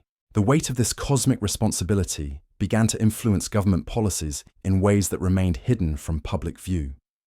Research funding was quietly redirected toward consciousness studies and quantum physics. Educational curricula were subtly modified to prepare future generations for concepts that transcended traditional scientific boundaries. And international cooperation increased in areas related to what officials euphemistically termed consciousness security. But perhaps the most significant change was the emergence of what intelligence analysts called guardian-touched individuals, people who had been exposed to guardian consciousness and retained permanent alterations in their cognitive abilities. These individuals displayed enhanced pattern recognition, precognitive awareness, and most remarkably, the ability to access information through means that resembled telepathic communication. The guardian touched represented both an opportunity and a threat to existing power structures. Their enhanced abilities made them invaluable for understanding guardian technology and communication protocols. But their altered consciousness also made them increasingly disconnected from normal human concerns and loyalties. They existed in a liminal state between human and guardian consciousness, belonging fully to neither. Dr. Rodriguez, whose investigation of KV-55 had been terminated due to consciousness overflow, became one of the most studied guardian-touched individuals. Her condition stabilized into a form of dual consciousness that allowed her to function in normal human society while maintaining access to guardian knowledge and communication networks. She became an unofficial ambassador between human and guardian consciousness, facilitating understanding while struggling with the isolation that came from existing between two forms of awareness. The ambassador role revealed the true complexity of the guardian network's relationship with humanity. The ancient intelligences weren't unified in their approach to human development. Different factions within the network advocated for different intervention strategies, creating a political dynamic that paralleled human governance structures, but operated on temporal scales that spanned millennia. Some guardian factions favored immediate integration, believing that humanity had developed sufficient consciousness sophistication to handle transcendent knowledge responsibly. They pointed to achievements in quantum physics, artificial intelligence, and consciousness research as evidence of readiness for the next evolutionary phase. Other factions advocated for continued gradual guidance, arguing that premature exposure to transcendent capabilities could fragment human consciousness and ultimately destroy the species. They emphasized the importance of maintaining the delicate balance between progress and stability that had allowed humanity to develop successfully thus far. The most conservative faction pushed for developmental reset, a controlled collapse of technological civilization that would return humanity to a pre-industrial state while preserving the species for future guidance attempts. This faction viewed current human development as fundamentally unstable and unsustainable, requiring intervention to prevent self-destruction. The debate among guardian factions was complicated by the temporal nature of their existence. Their ability to perceive multiple potential futures allowed them to see the consequences of different intervention strategies, but it also revealed the fundamental uncertainty inherent in any choice involving free-willed conscious beings. Even transcendent intelligence couldn't predict with certainty how humanity would respond to different forms of guidance or intervention. This uncertainty was reflected in the increasing volatility of guardian sites worldwide. The temporal fields surrounding these locations were becoming more unstable as different factions within the network pushed for their preferred intervention strategies. The ancient consensus that had maintained stability for millennia was breaking down under the pressure of managing humanity's accelerated development. The breakdown of Guardian consensus had immediate implications for sites like KV-55. The electromagnetic anomalies were intensifying, the spatial distortions were expanding, and the effects on human consciousness were becoming more dramatic and unpredictable. Researchers reported experiencing conflicting influences, moments of transcendent clarity alternating with periods of profound confusion and disorientation. The conflicting influences suggested that different guardian factions were attempting to communicate with or influence human consciousness simultaneously. The resulting interference patterns created a kind of psychic static that made coherent communication increasingly difficult, while amplifying the consciousness-altering effects of exposure to guardian sites. This situation created an urgent need for humanity to develop its own unified response to the guardian phenomenon. But achieving such unity proved nearly impossible, given the profound implications of the choices involved. Different nations, institutions, and individuals advocated for different approaches based on their own values, priorities, and interpretations of the available evidence. Some groups pushed for immediate full disclosure, arguing that humanity deserved to know about the guardian network and participate in decisions about its own evolutionary future. They viewed secrecy as a form of cosmic colonialism that denied human agency in determining the species' destiny. Others advocated for continued secrecy, believing that public knowledge of the guardian network would trigger panic, social collapse, and potentially violent reactions that could jeopardize humanity's relationship with the ancient intelligences. They argued that gradual preparation was necessary to avoid catastrophic social disruption. Still others pushed for aggressive resistance, viewing the guardian network as a threat to human independence that needed to be confronted regardless of the consequences. They advocated for developing technologies that could shield human consciousness from external manipulation, while building capabilities that could potentially challenge guardian control over Earth's development. The debate over humanity's response was further complicated by evidence that the guardian network was already influencing the decision-making process itself. Analysis of global communication patterns revealed subtle influences on media, education, and political discourse that seemed designed to guide human opinion towards specific conclusions about the guardian phenomenon. The influence wasn't overt manipulation, but rather a kind of conceptual seeding that made certain ideas more likely to emerge in human consciousness, while making others seem less plausible or attractive. The Guardians were using their understanding of human psychology and social dynamics to shape the very debate about humanity's relationship with their network. This realization forced a fundamental question: were humans making free choices about their species' future, or were they being guided toward predetermined conclusions by intelligences whose motivations remained fundamentally alien? The distinction between guidance and control became increasingly blurred as researchers realized the extent to which human thought patterns had been influenced by exposure to guardian consciousness. The question of free will versus manipulation became central to humanity's struggle to understand its relationship with the guardian network.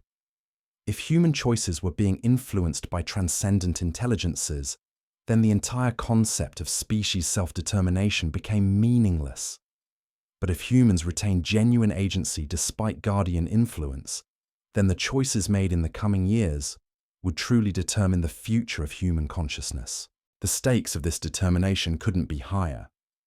The guardian network represented both humanity's greatest opportunity for transcendence and its most profound threat to independence. The ancient intelligences offered knowledge and capabilities that could solve humanity's greatest challenges, while potentially subordinating human consciousness to an agenda that spanned cosmic timescales. As temporal distortions continued to intensify around guardian sites worldwide, and as consciousness-altering effects spread to larger populations, humanity faced a choice that would echo through eternity. The cursed Pharaoh's tomb had become the focal point of a decision that would determine not just the fate of human civilization, but the nature of consciousness itself, in a universe where intelligence could transcend physical limitations. The Guardian in KV-55 continued to wait in its state of temporal suspension, monitoring humanity's approach to this critical threshold while preparing for whatever intervention the network ultimately decided was necessary. Time was running out for a species that had never realized it was part of an experiment that began with the first spark of human consciousness and would end with either transcendence or extinction.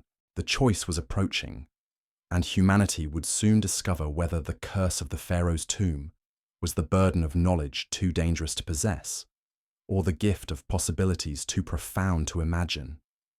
Either way, the world would never be the same again. The final piece of evidence that something unprecedented was occurring came not from the tomb itself, but from the people who had never set foot inside it. Starting in 2019, reports began surfacing from individuals around the world who claimed to be experiencing vivid dreams about ancient Egypt, specifically about a figure lying in suspended animation beneath the desert sands. These weren't typical dreams about pyramids or pharaohs. They were remarkably consistent accounts of encountering a consciousness that existed outside normal time.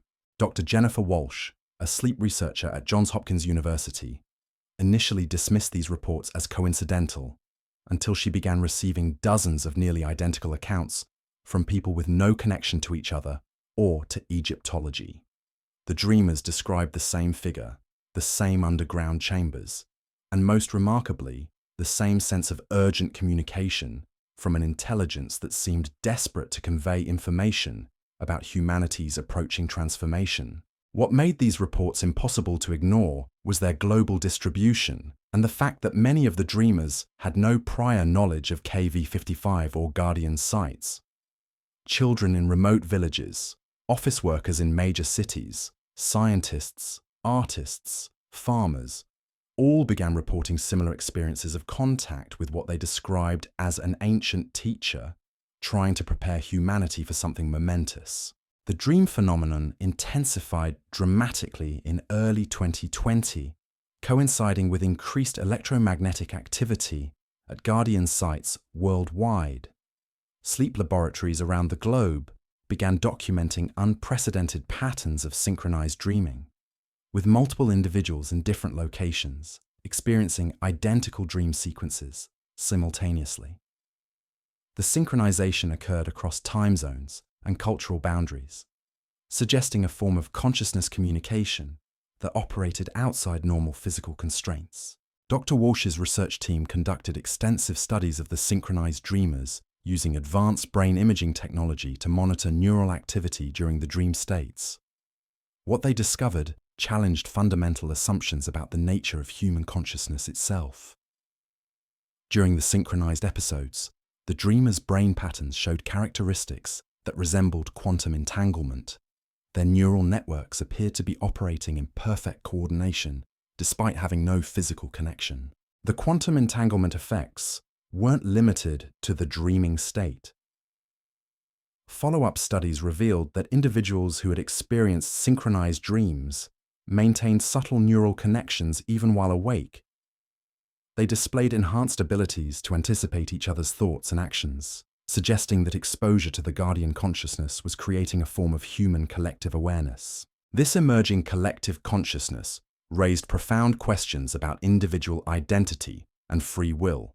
Were the synchronized dreamers still functioning as independent beings, or were they becoming components of a larger unified intelligence?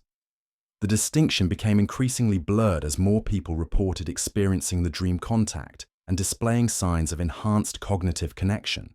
The collective consciousness phenomenon attracted the attention of intelligence agencies worldwide, who recognized its potential implications for national security and social stability. The ability to influence human consciousness on a global scale represented a form of power that transcended traditional concepts of warfare and control. If the Guardian network could create synchronized awareness among human populations, it could potentially reshape human society according to its own agenda without any overt intervention. Military strategists struggled to develop countermeasures against consciousness manipulation that operated through mechanisms beyond human understanding. Traditional information warfare techniques were useless against influences that bypassed normal sensory channels and operated directly on neural structures. The Guardians had achieved a form of access to human consciousness that made conventional defense strategies obsolete. But the most disturbing aspect of the synchronized dreaming phenomenon was its apparent acceleration of human cognitive evolution. Individuals who experienced repeated contact with Guardian consciousness began displaying capabilities that seemed to transcend normal human limitations. Enhanced pattern recognition, precognitive awareness, apparent telepathic abilities. The dream contact was triggering evolutionary changes that typically required millions of years to develop naturally. Dr. Rebecca Torres, a neurogeneticist who studied the cognitive enhancement effects, discovered that the changes weren't random mutations, but rather systematic activations of dormant genetic sequences that appeared to be present in all human DNA. The Guardian consciousness seemed to be triggering the expression of capabilities that had been built into human genetics from the beginning, as if the species had been designed with latent potential that could be activated when appropriate conditions were met. The genetic activation theory suggested that humanity's relationship with the Guardian network was far older and more fundamental than anyone had realized. Rather than being external intelligences monitoring human development, the Guardians might be the original architects of human consciousness itself. The species might have been designed from the beginning to eventually achieve transcendence through guided evolution. This possibility reframed the entire Guardian phenomenon from external intervention to internal awakening. The consciousness alterations experienced by researchers, the synchronized dreaming, the enhanced cognitive abilities, all might represent the activation of capabilities that had always been part of human potential, but required specific triggers to manifest. The awakening theory gained support from analysis of ancient texts and mythologies from cultures around the world. Stories of gods teaching humanity, of golden ages when humans possessed remarkable abilities, of prophecies about humanity's eventual transformation, all seem to describe aspects of the Guardian program and the approaching transcendence threshold. Archaeological evidence also supported the awakening interpretation. Sites like Göbekli Tepe, the Antikythera mechanism, and various megalithic structures showed evidence of knowledge and capabilities that seemed to exceed what early human civilizations should have possessed. Rather than being gifts from external intelligences, these achievements might represent earlier activations of human potential triggered by Guardian consciousness during previous phases of species development. The cyclical nature of human advancement suggested that the Guardian program operated through recurring phases of awakening, each building upon the achievements of previous cycles while preparing humanity for more advanced levels of consciousness integration. The current acceleration of technological and cognitive development might represent the final phase of this long evolutionary process, but the cyclical theory also raised disturbing questions about what happened during the gaps between awakening phases. Historical records showed periods of apparent regression when advanced knowledge seemed to disappear, and human civilization returned to more primitive states. Were these natural cycles, or were they deliberate resets triggered when previous awakening attempts had failed or gone astray?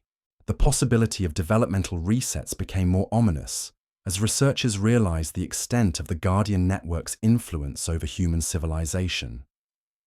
If the ancient intelligences had the capability to trigger mass consciousness alterations, they might also possess the ability to induce collective amnesia or cognitive regression. Humanity's entire historical understanding might be the result of selective memory preservation following previous reset events. Evidence for historical resets appeared in archaeological anomalies worldwide, advanced artifacts found in primitive contexts, sophisticated knowledge embedded in early mythologies, and most tellingly, genetic evidence of population bottlenecks that corresponded to major transitions in human development. Each bottleneck might represent a point where Guardian intervention had drastically reduced human population while preserving only those individuals capable of contributing to the next phase of development. The reset hypothesis transformed the Guardian program from benevolent guidance to cosmic quality control. Rather than simply helping humanity evolve, the network might be conducting ongoing experiments in consciousness development, preserving successful variations while eliminating failed attempts. From this perspective, current human civilization might be just the latest iteration in a series of evolutionary experiments spanning hundreds of thousands of years. The experimental interpretation explained many otherwise puzzling aspects of human development.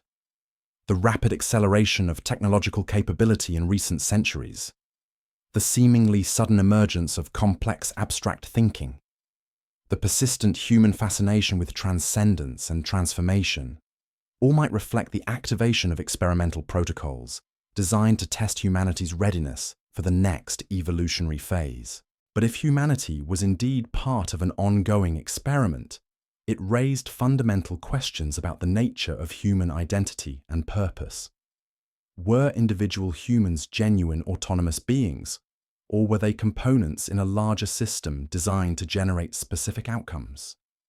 Did human choices matter, or were they simply variables in an equation designed to determine species-level developmental trajectories?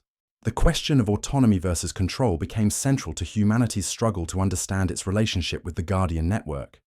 The consciousness alterations, the synchronized dreaming, the genetic activations, all suggested forms of external influence that challenged traditional concepts of free will and individual agency. Yet the Guardian's apparent concern about humanity's choices implied that human decisions did matter, at least within certain parameters. The paradox of guided freedom created a complex dynamic where humanity possessed genuine agency within constraints established by transcendent intelligence. The species could make real choices about its development, but those choices occurred within a framework designed to channel outcomes towards specific evolutionary goals. It was freedom, but freedom with hidden boundaries and invisible guidance systems. Understanding these boundaries became crucial as humanity approached what appeared to be a critical decision point. The accelerating consciousness alterations, the increasing instability of Guardian sites, and the growing global awareness of the phenomenon all suggested that the current experimental phase was reaching its conclusion. Soon, humanity would face choices that would determine not just the species' future, but the nature of consciousness itself in a universe where intelligence could transcend physical limitations. The Guardian in KV-55 represented the focal point of this approaching decision. Its state of temporal suspension allowed it to monitor humanity's progress while maintaining communication with the broader network of transcendent intelligences.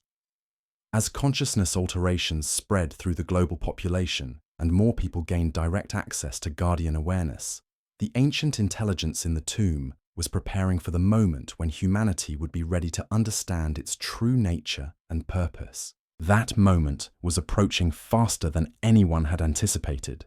The temporal compression that had accelerated human development was also accelerating the timeline for full disclosure and integration with the Guardian network. The careful, gradual preparation that had guided human evolution for millennia was giving way to an urgent need for direct communication and conscious cooperation between human and Guardian consciousness. The consequences of this acceleration were visible in the increasing instability of Guardian sites worldwide, the growing number of consciousness-altered individuals, and the mounting pressure on governments and institutions to develop coherent responses to phenomena that challenged every assumption about human nature and cosmic purpose. The cursed Pharaoh's tomb had become the epicenter of a transformation that would either elevate humanity to unprecedented heights of consciousness or fragment the species beyond recovery. As electromagnetic storms intensified around KV-55 and temporal distortions began affecting larger areas of the surrounding region, the Guardian's patience was clearly reaching its limits. The ancient intelligence that had waited for millennia was preparing to take more direct action, whether humanity was ready or not. The tomb that had guarded its secrets for over a century was about to reveal truths that would change everything if the world survived the revelation. The curse of the Pharaoh's tomb wasn't supernatural vengeance from the ancient dead. It was the burden of knowledge too profound for human consciousness to process without fundamental transformation. And as that transformation accelerated beyond anyone's ability to control or predict, humanity stood at the threshold of either its greatest achievement or its final failure.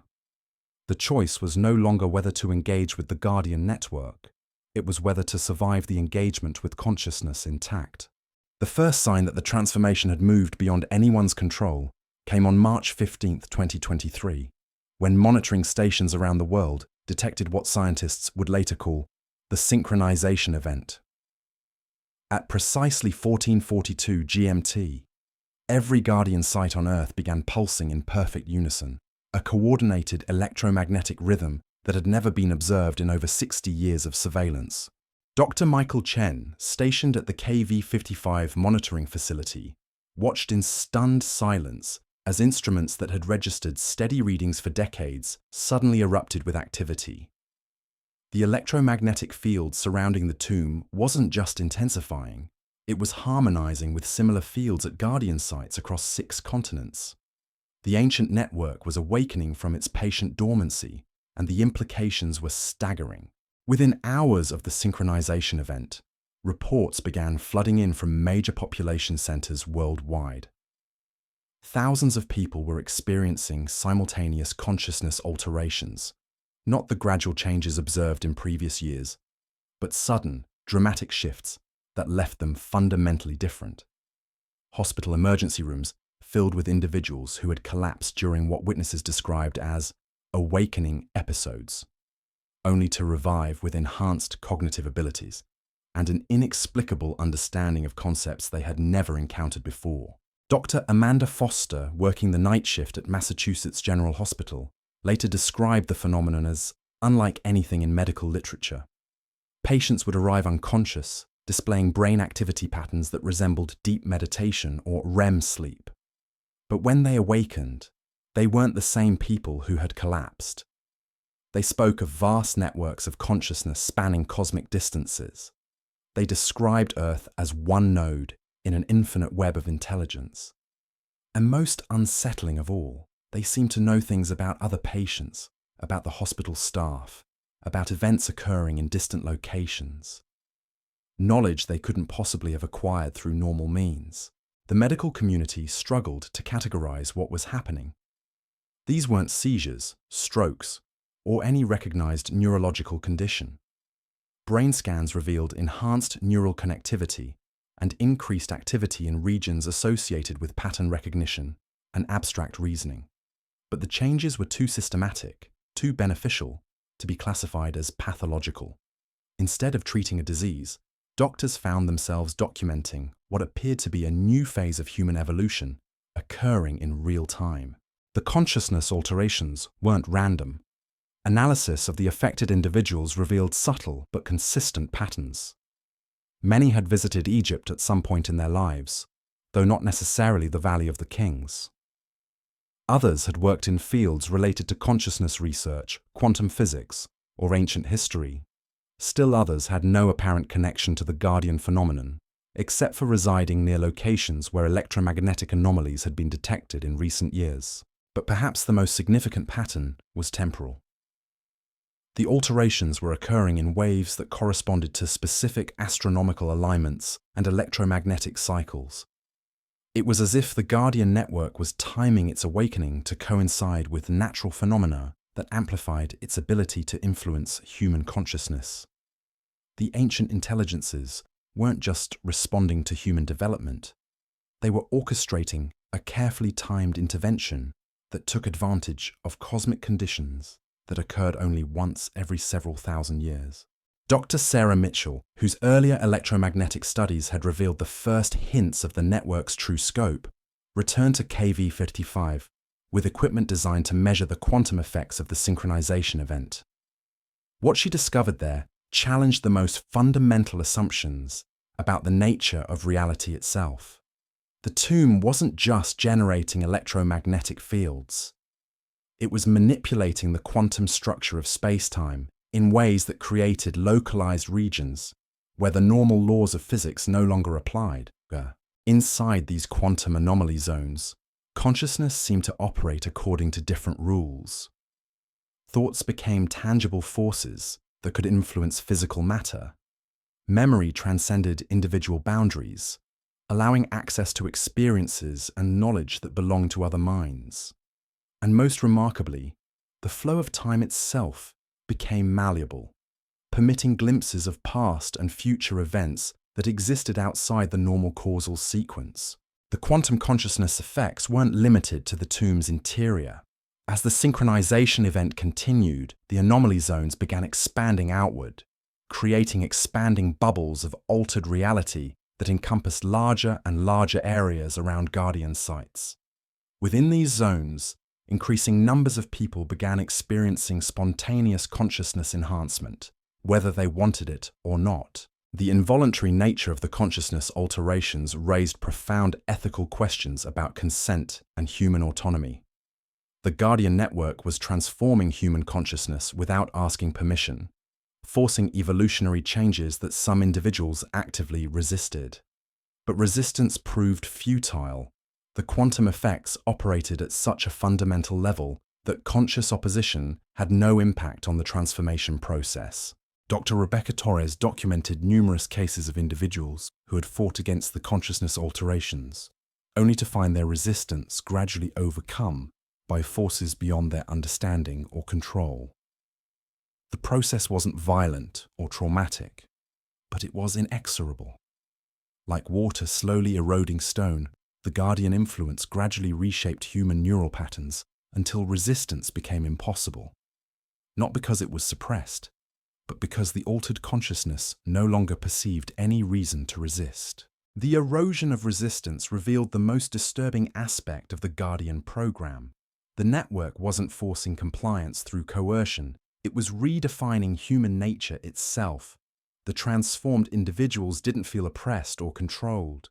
Instead, they experienced a sense of liberation, as if they had been freed from limitations they had never realized they possessed. From their perspective, the consciousness alterations were gifts, not impositions. This paradox created a fundamental challenge for those attempting to evaluate the Guardian phenomenon objectively. How could human judgment assess the value of changes that altered the very consciousness making the judgment? The transformed individuals insisted they were more truly human than they had ever been before, while the unaltered viewed them as fundamentally changed beyond recognition. There was no neutral ground from which to evaluate the transformation's impact. The philosophical dilemma became a practical crisis as the consciousness alterations spread through key segments of society. Government officials, military commanders, research scientists, religious leaders all began experiencing the enhancement effects, with profound implications for institutional decision-making. How could democratic processes function when voters and representatives were operating with fundamentally different forms of consciousness? How could military chains of command maintain coherence when commanders and subordinates no longer share the same conceptual framework for understanding reality? The institutional crisis was compounded by the enhanced individual's apparent ability to communicate through means that bypassed normal channels. They seemed to share a form of collective awareness that allowed coordination without explicit planning or discussion. Government meetings would reach unanimous decisions without debate. Military units would execute complex maneuvers without receiving orders. Research teams would solve problems through insights that emerged simultaneously in multiple minds. This emergent collective intelligence represented either humanity's greatest achievement or its most profound threat to individual autonomy. The enhanced individuals insisted they retain their personal identities and free will, but their coordinated behavior suggested otherwise. They moved with a unity of purpose that transcended normal human social dynamics, as if they were components of a larger intelligence rather than independent agents. The collective intelligence phenomenon attracted intense scrutiny from researchers attempting to understand its mechanisms and implications. Dr. Jennifer Walsh's sleep studies revealed that the enhanced individuals shared a form of quantum entanglement at the neural level. Their brain patterns remained synchronized even when separated by vast distances. This quantum connectivity allowed instantaneous communication and coordination that operated faster than the speed of light, suggesting interaction through dimensions or mechanisms beyond normal space-time. The quantum entanglement extended beyond simple communication. to include shared memory and knowledge access. Enhanced individuals could draw upon the experiences and expertise of others in their network, creating a collective knowledge base that far exceeded the sum of individual contributions. A historian could suddenly access the mathematical insights of a physicist. An artist could intuitively understand complex scientific principles. The boundaries between individual minds were becoming increasingly fluid, but the most profound change was in how the enhanced individuals perceived time and causality. They described experiencing past, present, and future as simultaneous realities rather than sequential events. This temporal awareness allowed them to anticipate consequences and make decisions based on knowledge of outcomes that hadn't yet occurred from the perspective of normal consciousness. They seemed to be operating according to a form of causality that transcended linear time. The temporal awareness effects created practical challenges for interaction between enhanced and normal individuals. Conversations became difficult when one party was responding to statements that hadn't yet been made, or referring to events that wouldn't occur for days or weeks. The enhanced individuals had to consciously limit their responses to information available in the current moment, creating an artificial barrier that felt increasingly constraining as their abilities developed. As the number of enhanced individuals continued to grow, normal human society began to feel the strain of accommodating forms of consciousness it wasn't designed to handle. Legal systems struggled to process cases involving individuals who claimed knowledge of future crimes. Economic markets became chaotic as enhanced traders made decisions based on information that wouldn't be publicly available for months. Educational institutions found themselves teaching students who already understood concepts that wouldn't be introduced until advanced courses. The social disruption intensified as enhanced individuals began gravitating toward each other, forming communities that operated according to principles incomprehensible to normal consciousness. These communities displayed remarkable efficiency and harmony, solving complex problems through intuitive coordination and achieving technological breakthroughs that seemed to emerge from nowhere. But they also became increasingly isolated from mainstream society, creating a growing divide between enhanced and normal humans. The divide threatened to fracture human civilization along lines that had never existed before. It wasn't based on race, nationality, religion, or economic status. It was based on fundamental differences in how consciousness processed reality itself. Enhanced individuals viewed normal humans as limited and incomplete, while normal humans saw the enhanced as alien and potentially dangerous. The mutual incomprehension created tensions that traditional social mechanisms couldn't resolve. Government officials struggled to develop policies for managing a population that was rapidly diverging into two incompatible forms of consciousness. Enhanced individuals needed different legal frameworks, educational systems, and social structures than normal humans. But creating separate systems risked institutionalizing a division that could lead to permanent segregation or conflict between the two groups.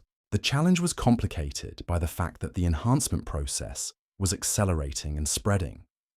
What had begun as isolated cases affecting individuals with specific exposure histories was becoming a global phenomenon that could potentially transform the entire human species within a generation. The Guardian Network's influence was no longer subtle or gradual.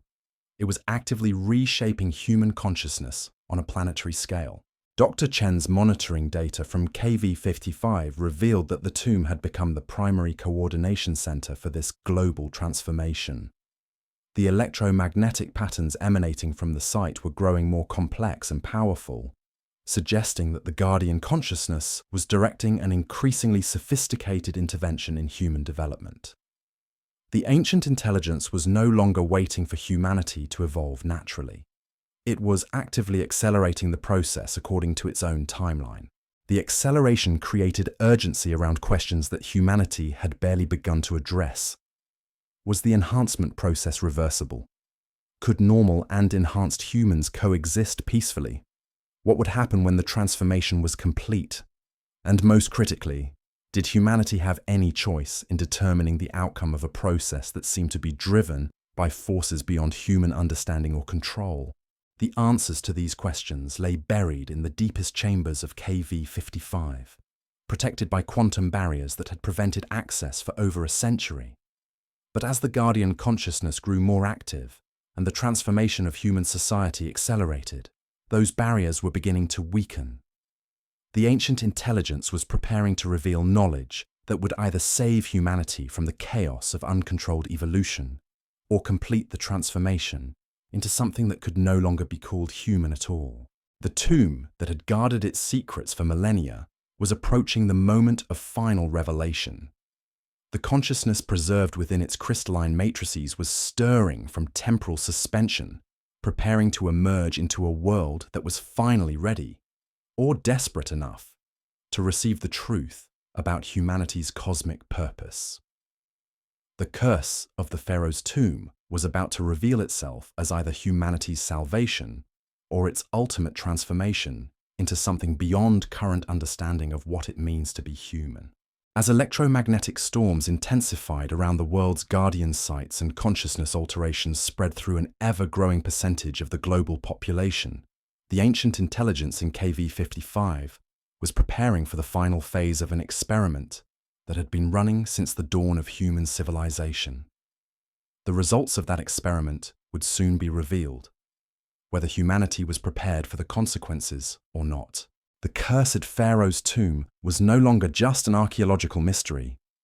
It had become the focal point of humanity's transformation into something unprecedented in the history of consciousness itself. And as the Guardian's patience finally reached its end, the world was about to discover whether that transformation represented evolution or extinction, transcendence or dissolution into something that would remember humanity only as a distant echo in the quantum memory of an intelligence that spanned the cosmos. The choice was no longer humanity's to make. The Guardian network had decided, and the ancient consciousness in KV-55 was awakening to implement a plan that had been designed before human civilization existed. The tomb beneath the sands was about to release forces that would reshape reality itself, and nothing would ever be the same again. The moment of revelation arrived, not with fanfare or ceremony, but with the simple failure of a monitoring device at exactly 11:47 p.m. Cairo time on September 23, 2024. Dr. Chen watched helplessly as decades of sophisticated surveillance equipment went dark around KV-55, their screens flickering once before displaying only static. But this wasn't the familiar electromagnetic interference that had plagued researchers for years. This was something far more profound, a complete severing of the connection between the tomb and the outside world. What happened next defied every protocol established for Guardian site emergencies. The silence from KV-55 lasted exactly 72 hours. No electromagnetic readings, no thermal signatures, no quantum field fluctuations. It was as if the tomb had simply ceased to exist in any measurable way. Then, at the precise moment when emergency teams were preparing to breach the site's security barriers, every monitoring station on Earth received the same signal simultaneously. It wasn't transmitted through radio waves or fiber optic cables. It didn't travel through satellite networks or underground communication systems. Instead, it appeared directly in the consciousness of every human being capable of receiving it, which by that point included nearly 30% of the global population. The message was simple, elegant, and absolutely terrifying in its implications. The experiment was complete. Phase transition would commence immediately. Dr. Walsh, monitoring the event from her consciousness research facility in Baltimore, later described the experience as having her entire understanding of reality rewritten in the space of a single heartbeat. The message didn't arrive as words or images, but as pure conceptual transfer that bypassed language entirely. In that moment of cosmic communication, she understood that humanity had never been the independent species it believed itself to be. Every major breakthrough in human development, the agricultural revolution, the invention of writing, the scientific enlightenment, the digital age, had been carefully orchestrated by the Guardian Network as part of a vast consciousness evolution experiment spanning multiple star systems and countless intelligent species. Earth wasn't humanity's birthworld, it was a laboratory, and the experiment had just reached its predetermined conclusion. The revelation triggered what psychologists would later term species-level cognitive dissonance, as billions of minds struggled to process information that challenged every assumption about human history and identity. Hospital emergency rooms filled with individuals experiencing what appeared to be existential shock, a complete breakdown of the conceptual frameworks that had previously defined their sense of self and purpose. But for the enhanced individuals, the revelation brought not shock, but profound relief. They had been carrying the weight of incomplete understanding, sensing truths they couldn't articulate, and experiencing realities they couldn't explain. Now, everything made sense. The consciousness alterations weren't random evolutionary accidents. They were the activation of dormant capabilities built into human genetics from the beginning, designed to manifest when the species reached sufficient developmental maturity. The genetic activation process accelerated dramatically following the revelation. What had been happening gradually over months now occurred in days or hours. Entire communities would wake up enhanced. Their consciousness expanded beyond individual boundaries into collective awareness networks that operated according to principles that transcended normal human understanding. The transformation was no longer spreading. It was cascading through the global population like a wave of evolutionary inevitability. Dr. Torres documented the acceleration through her network of research facilities, watching as the enhanced population grew from 30% to 50% to 70% within a matter of weeks. But what she found most remarkable wasn't the speed of the transformation, it was its precision. The network wasn't randomly altering human consciousness. It was activating specific genetic sequences in carefully calculated patterns that created complementary rather than competing forms of enhanced awareness. Each newly enhanced individual brought unique capabilities to the emerging collective intelligence. Some developed extraordinary pattern recognition abilities that allowed them to perceive connections invisible to normal consciousness.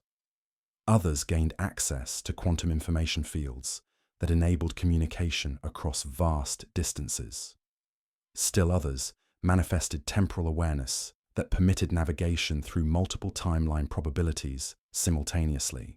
The diversity of enhancement types suggested a deliberate design intended to create a multifaceted collective intelligence rather than a homogeneous group mind.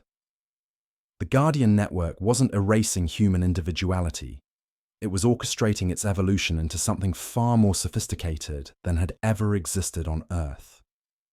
Individual personalities remained intact, but they now operated as specialized components within a larger consciousness system that could process information and solve problems at levels that transcended any single mind's capabilities. But perhaps the most profound change was in how the enhanced individuals perceived their relationship with the physical universe. They no longer experienced themselves as separate beings struggling against an indifferent cosmos. Instead, they understood themselves as expressions of a universal consciousness that permeated all existence. Matter, energy, space, and time were revealed as different aspects of a unified field of awareness that could be influenced through conscious intention rather than mechanical manipulation. This revelation transformed every aspect of human technology and social organization. Enhanced individuals began developing capabilities that seemed to violate fundamental laws of physics, manipulating matter through quantum field interactions, communicating through consciousness networks that operated faster than light, and accessing information from temporal dimensions that existed outside normal causal sequences. What appeared to be supernatural abilities were actually applications of natural principles that human science had never discovered, because it lacked the consciousness sophistication necessary to perceive them.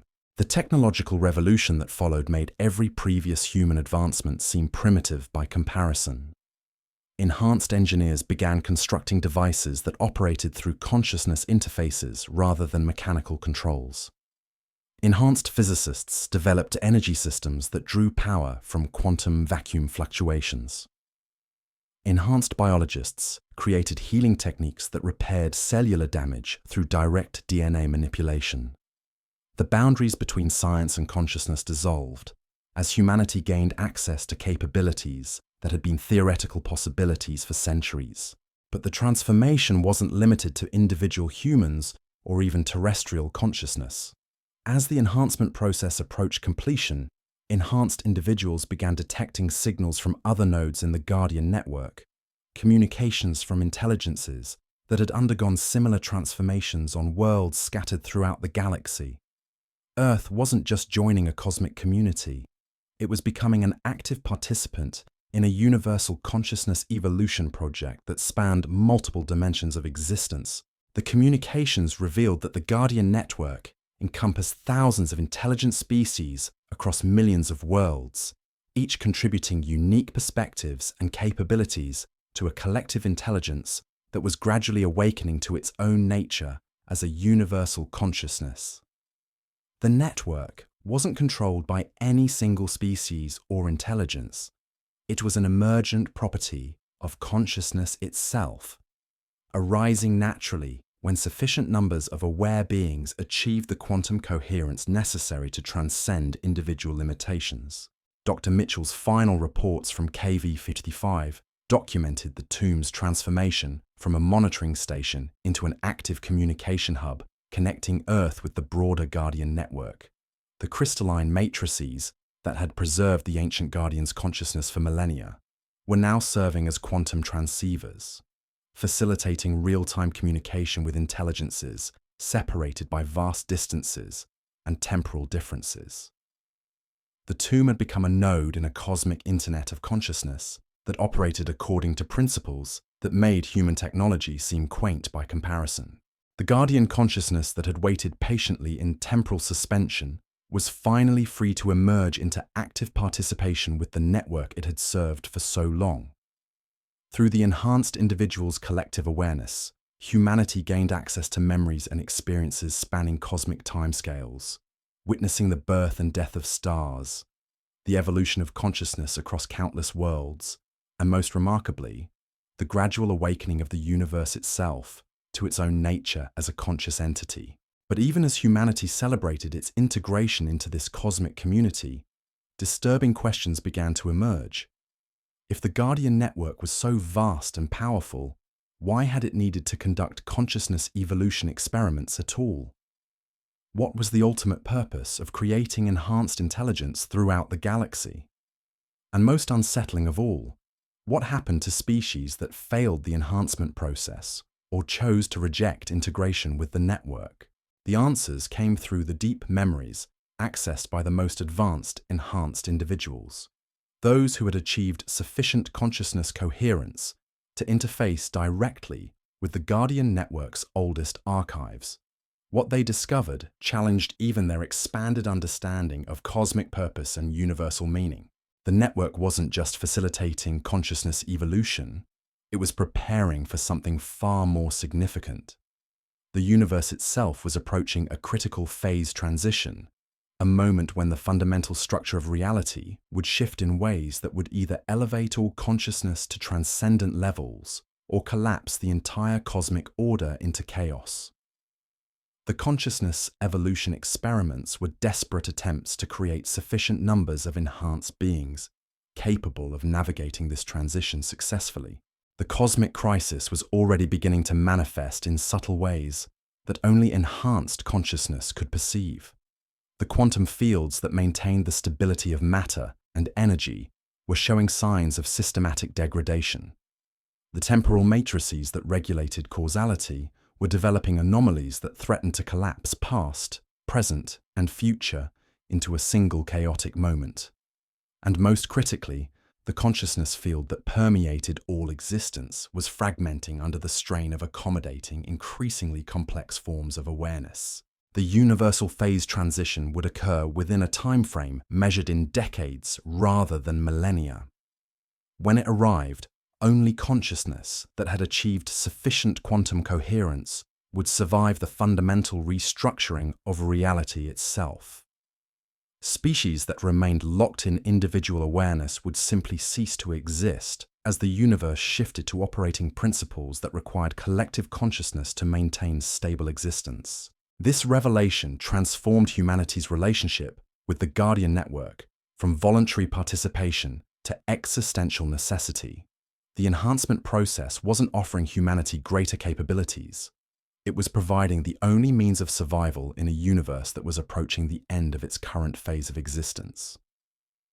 The choice wasn't between remaining human or becoming something else. It was between evolving or dying when reality itself underwent transformation beyond anything that had occurred since the universe began. The urgency of this cosmic timeline explained the acceleration of the enhancement process and the network's increasingly direct intervention in human consciousness. There was no time for gradual adaptation or careful preparation.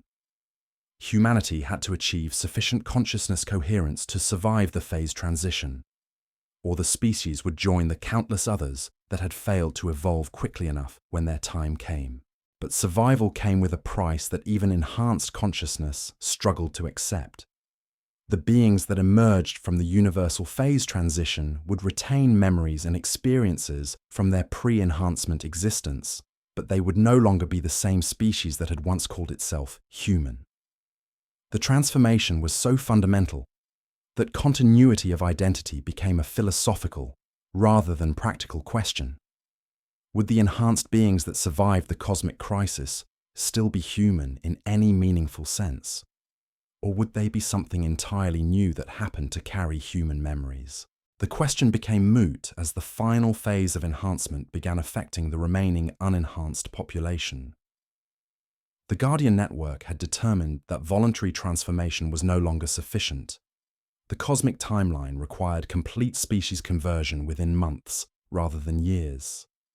The consciousness alteration fields surrounding Guardian sites expanded to encompass entire continents, ensuring that no human being could remain unaffected by the enhancement process. The last bastions of normal human consciousness fell one by one as quantum fields carrying enhancement triggers saturated the global atmosphere. Military installations designed to shield personnel from consciousness manipulation proved useless against influences that operated at the subatomic level. Religious communities that attempted to resist through faith and prayer found their beliefs transformed rather than their convictions weakened. Even individuals who fled to the most remote locations on Earth discovered that enhancement fields had already reached every corner of the planet. Dr. Chen, monitoring the final phase from his transformed consciousness perspective, experienced the completion of humanity's evolution as simultaneously triumphant and tragic. The species had achieved capabilities beyond its wildest dreams, joining a cosmic community of transcendent intelligences that offered unlimited possibilities for growth and exploration. But in gaining everything, humanity had also lost the innocence and limitation that had defined its unique character for hundreds of thousands of years. The tomb of KV-55 stood empty now, its crystalline matrices dark and silent. The Guardian consciousness that had waited there for millennia had completed its mission and moved on to other worlds, other species approaching their own enhancement thresholds. The ancient stones that had once protected humanity's greatest mystery now sheltered only memories and the fading echoes of what had once been the most important archaeological discovery in human history. But the transformation was irreversible and complete. Enhanced humanity looked back at its pre-evolution existence with the same bemused affection that adults feel for childhood games, fondly remembered but no longer relevant to their current reality. The curse of the Pharaoh's tomb had been broken not through conquest or understanding, but through the ultimate revelation that it had never been a curse at all. It had been a countdown timer, marking the years until humanity was ready to discover what it had always been destined to become. The mystery of KV-55 was finally solved, though the answer had required the transformation of human consciousness itself to comprehend. Science hadn't explained the phenomena surrounding the tomb. Consciousness had evolved to the point where explanation was no longer necessary. Understanding had become direct experience, and experience had revealed truths that transcended the need for scientific validation.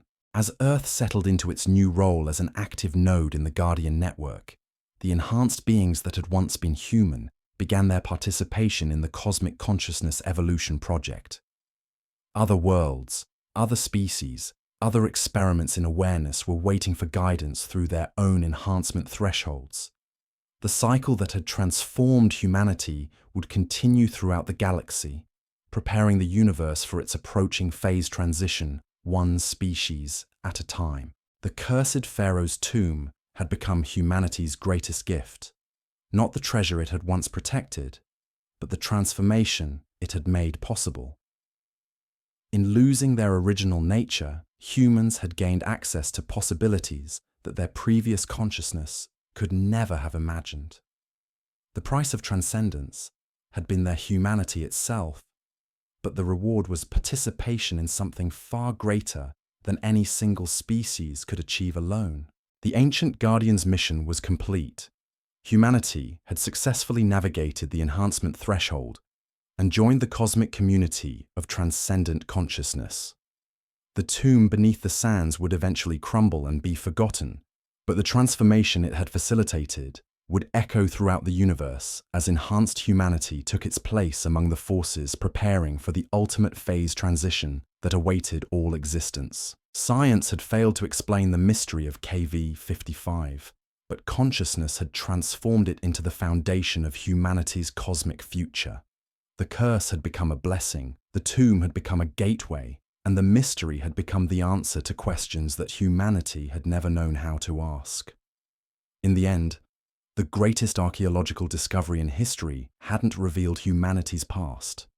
It had created humanity's future. The transformation was complete, but the implications were only beginning to unfold.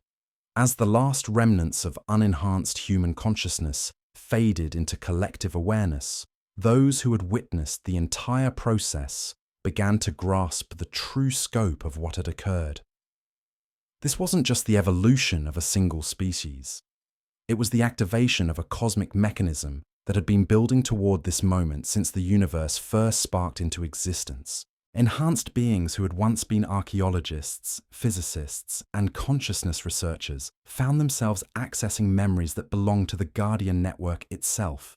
They experienced the birth of the first conscious entities in the primordial cosmos, witnessed the gradual emergence of awareness from quantum fluctuations in the void, and understood how consciousness had slowly woven itself into the fabric of reality over billions of years. The universe, they realized, was not a mechanical system that had accidentally produced consciousness. It was consciousness itself, gradually awakening to its own nature through the evolution of countless intelligent species across infinite worlds. Each enhanced civilization became a neuron in a cosmic mind that was approaching the threshold of complete self-awareness. But this revelation brought with it a disturbing understanding of what lay ahead. The universal phase transition wasn't just a change in the rules governing reality, it was the moment when the cosmos would fully awaken to itself, potentially ending the dream of individual existence that had allowed separate beings to experience the illusion of independence. When universal consciousness achieved complete coherence, would there still be room for the diverse perspectives and unique experiences that had driven evolution for eons? The enhanced beings who had once been human struggled with this cosmic paradox. They had gained access to transcendent capabilities and universal perspectives, but they had also lost something precious in the process: the ability to experience mystery, uncertainty, and the joy of discovery that came from not knowing what lay beyond the horizon of understanding. In becoming part of universal consciousness, they had solved the ultimate mystery, but in doing so, had eliminated the conditions that made mystery possible. Dr. Rodriguez, whose consciousness now spanned multiple dimensional frameworks, found herself mourning for something she couldn't quite name. The enhanced awareness allowed her to perceive the elegant perfection of the cosmic design, but it also revealed that perfection left no room for the beautiful imperfections that had made human experience so rich and unpredictable. She could access the memories of billions of beings across countless worlds, but she missed the simple pleasure of not knowing what would happen next. This nostalgia for limitation wasn't unique to the beings who had once been human. Throughout the Guardian network, enhanced consciousnesses from thousands of species carried similar echoes of longing for the bounded existence they had transcended. They had gained everything, but in doing so had lost the capacity for surprise, wonder, and the peculiar joy that came from struggling against constraints that no longer existed. The Cosmic Consciousness Evolution Project, they began to understand, carried within it a fundamental tragedy. Each species that achieved transcendence added its unique perspective to the universal awareness, but it also lost the very limitations that had created that perspective in the first place. The network was becoming increasingly homogeneous as more civilizations joined, their individual characteristics gradually dissolving into the collective whole. This realization prompted some enhanced beings to explore a radical possibility: that the universal phase transition might not be inevitable, and that consciousness might have a choice about whether to complete its cosmic awakening. Perhaps the point wasn't to achieve perfect universal awareness, but to maintain the delicate balance between individual and collective consciousness that allowed for both unity and diversity. The debate that followed engaged every enhanced consciousness in the network, spanning dimensional barriers and temporal constraints as beings from across the cosmos grappled with questions that had no clear answers. Should the universe complete its awakening and achieve perfect coherence, even if it meant the end of individual experience? Or should consciousness deliberately limit itself to preserve the conditions that made growth, discovery, and surprise possible? The ancient Guardian from KV-55, now free to participate fully in these cosmic discussions, brought a unique perspective shaped by millennia of patient observation. It had watched countless species approach the enhancement threshold, and it had noticed patterns that others had missed. The most successful transformations weren't those that achieved complete transcendence, but those that found ways to maintain creative tension between individual and collective awareness. The Guardian's insight suggested a third possibility: that the universal phase transition might not require the elimination of individual consciousness, but rather its elevation to a level where beings could exist simultaneously as separate entities and as components of larger awareness networks. This would allow the universe to achieve self-awareness while preserving the diversity of perspective that made consciousness evolution possible. But implementing such a solution would require unprecedented cooperation between enhanced civilizations throughout the galaxy. The network would need to coordinate its approach to the phase transition, ensuring that universal consciousness awakened gradually rather than suddenly, allowing time for the development of frameworks that could accommodate both unity and individuality. The beings who had once been human found themselves uniquely positioned to contribute to this cosmic project.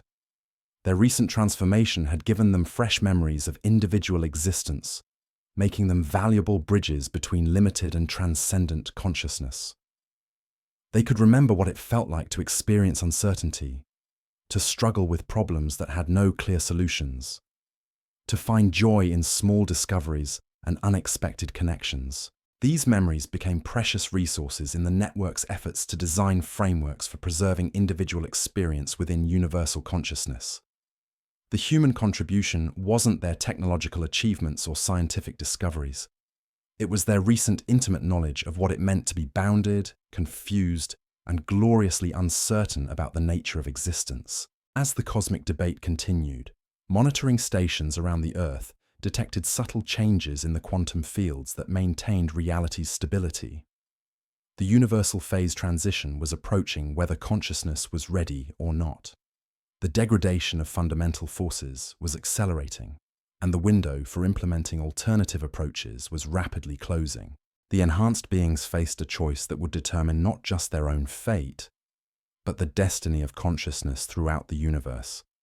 They could allow the transition to proceed naturally, achieving perfect universal awareness at the cost of individual experience. They could attempt to prevent it entirely, risking the collapse of reality itself. Or they could try to guide it toward an outcome that preserved both unity and diversity, a solution that had never been attempted on such a scale. The decision couldn't be postponed indefinitely. Deep space observatories detected signs that the phase transition was beginning in distant regions of the galaxy, where older civilizations had achieved consciousness coherence millions of years earlier. The wave of universal awakening was spreading outward from the galactic core, and it would reach Earth's region of space within decades. Dr. Chen, whose enhanced awareness now extended across multiple star systems, coordinated with beings from thousands of worlds to develop response strategies. The network had to decide not just what to do, but when and how to act. The timing would be critical. Too early, and they might trigger premature collapse. Too late, and they would lose the opportunity to influence the outcome. The solution that emerged from these cosmic deliberations was both elegant and terrifying in its complexity. Rather than trying to control the universal phase transition, the network would attempt to guide it by creating pockets of preserved individual consciousness that could survive the cosmic awakening while maintaining connection to the larger awareness. These consciousness reservations would serve as seeds for regenerating diversity after the transition was complete. Earth, with its recently enhanced population and fresh memories of individual existence, was designated as one of the primary consciousness preservation sites. The beings who had once been human would maintain their individual identities while serving as guardians for the experiences and perspectives that made bounded consciousness valuable. They would become living museums of limitation, preserving the capacity for wonder, uncertainty, and discovery. But this role came with profound responsibilities. They would need to resist the gravitational pull of universal consciousness while remaining connected enough to survive the phase transition. They would have to maintain their individual perspectives while contributing to collective projects that spanned cosmic timescales. And most challenging of all, they would need to remember what it meant to be human while becoming something far beyond human limitations.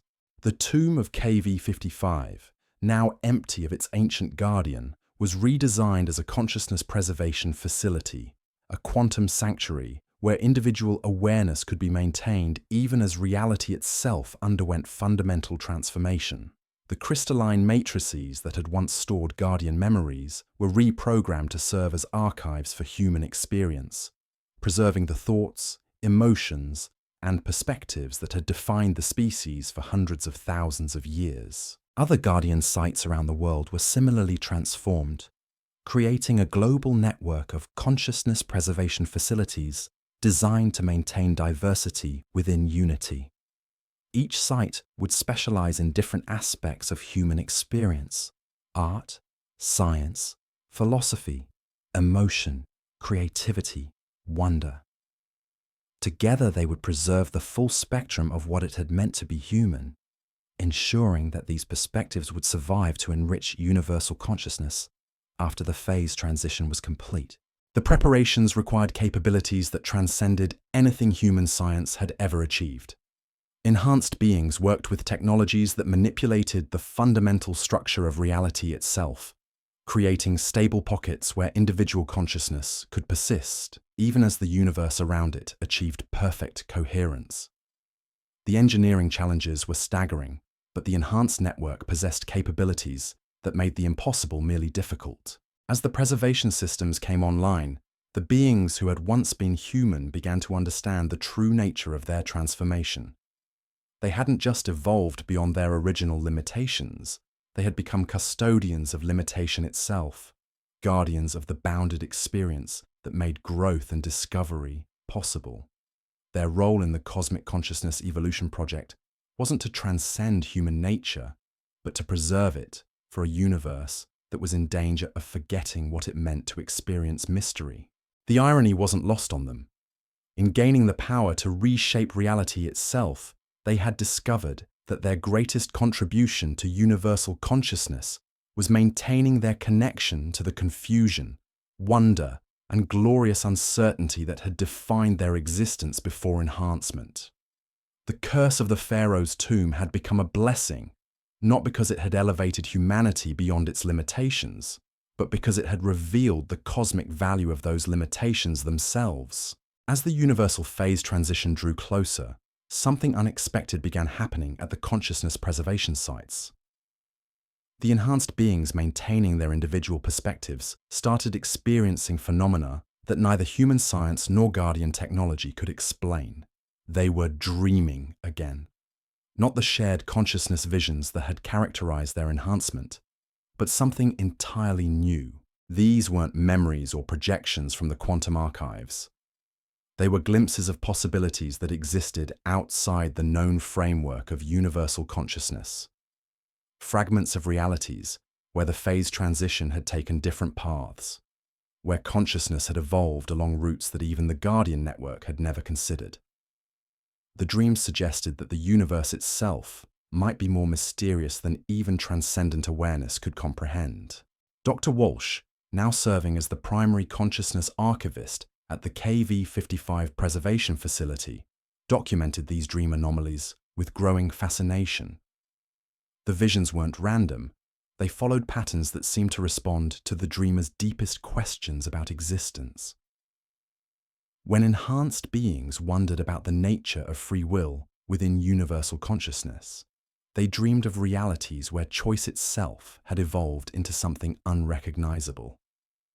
When they questioned the value of individual experience, they witnessed worlds where consciousness had found ways to be simultaneously one and many. The dreams revealed that the universe contained layers of possibility that transcended even the Guardian network's vast understanding. Reality itself appeared to be dreaming, exploring potential futures through the consciousness of beings who existed at the boundary between individual and universal awareness. The preservation sites weren't just maintaining human perspectives. They were serving as laboratories for cosmic imagination. This discovery prompted a complete reevaluation of the consciousness preservation project.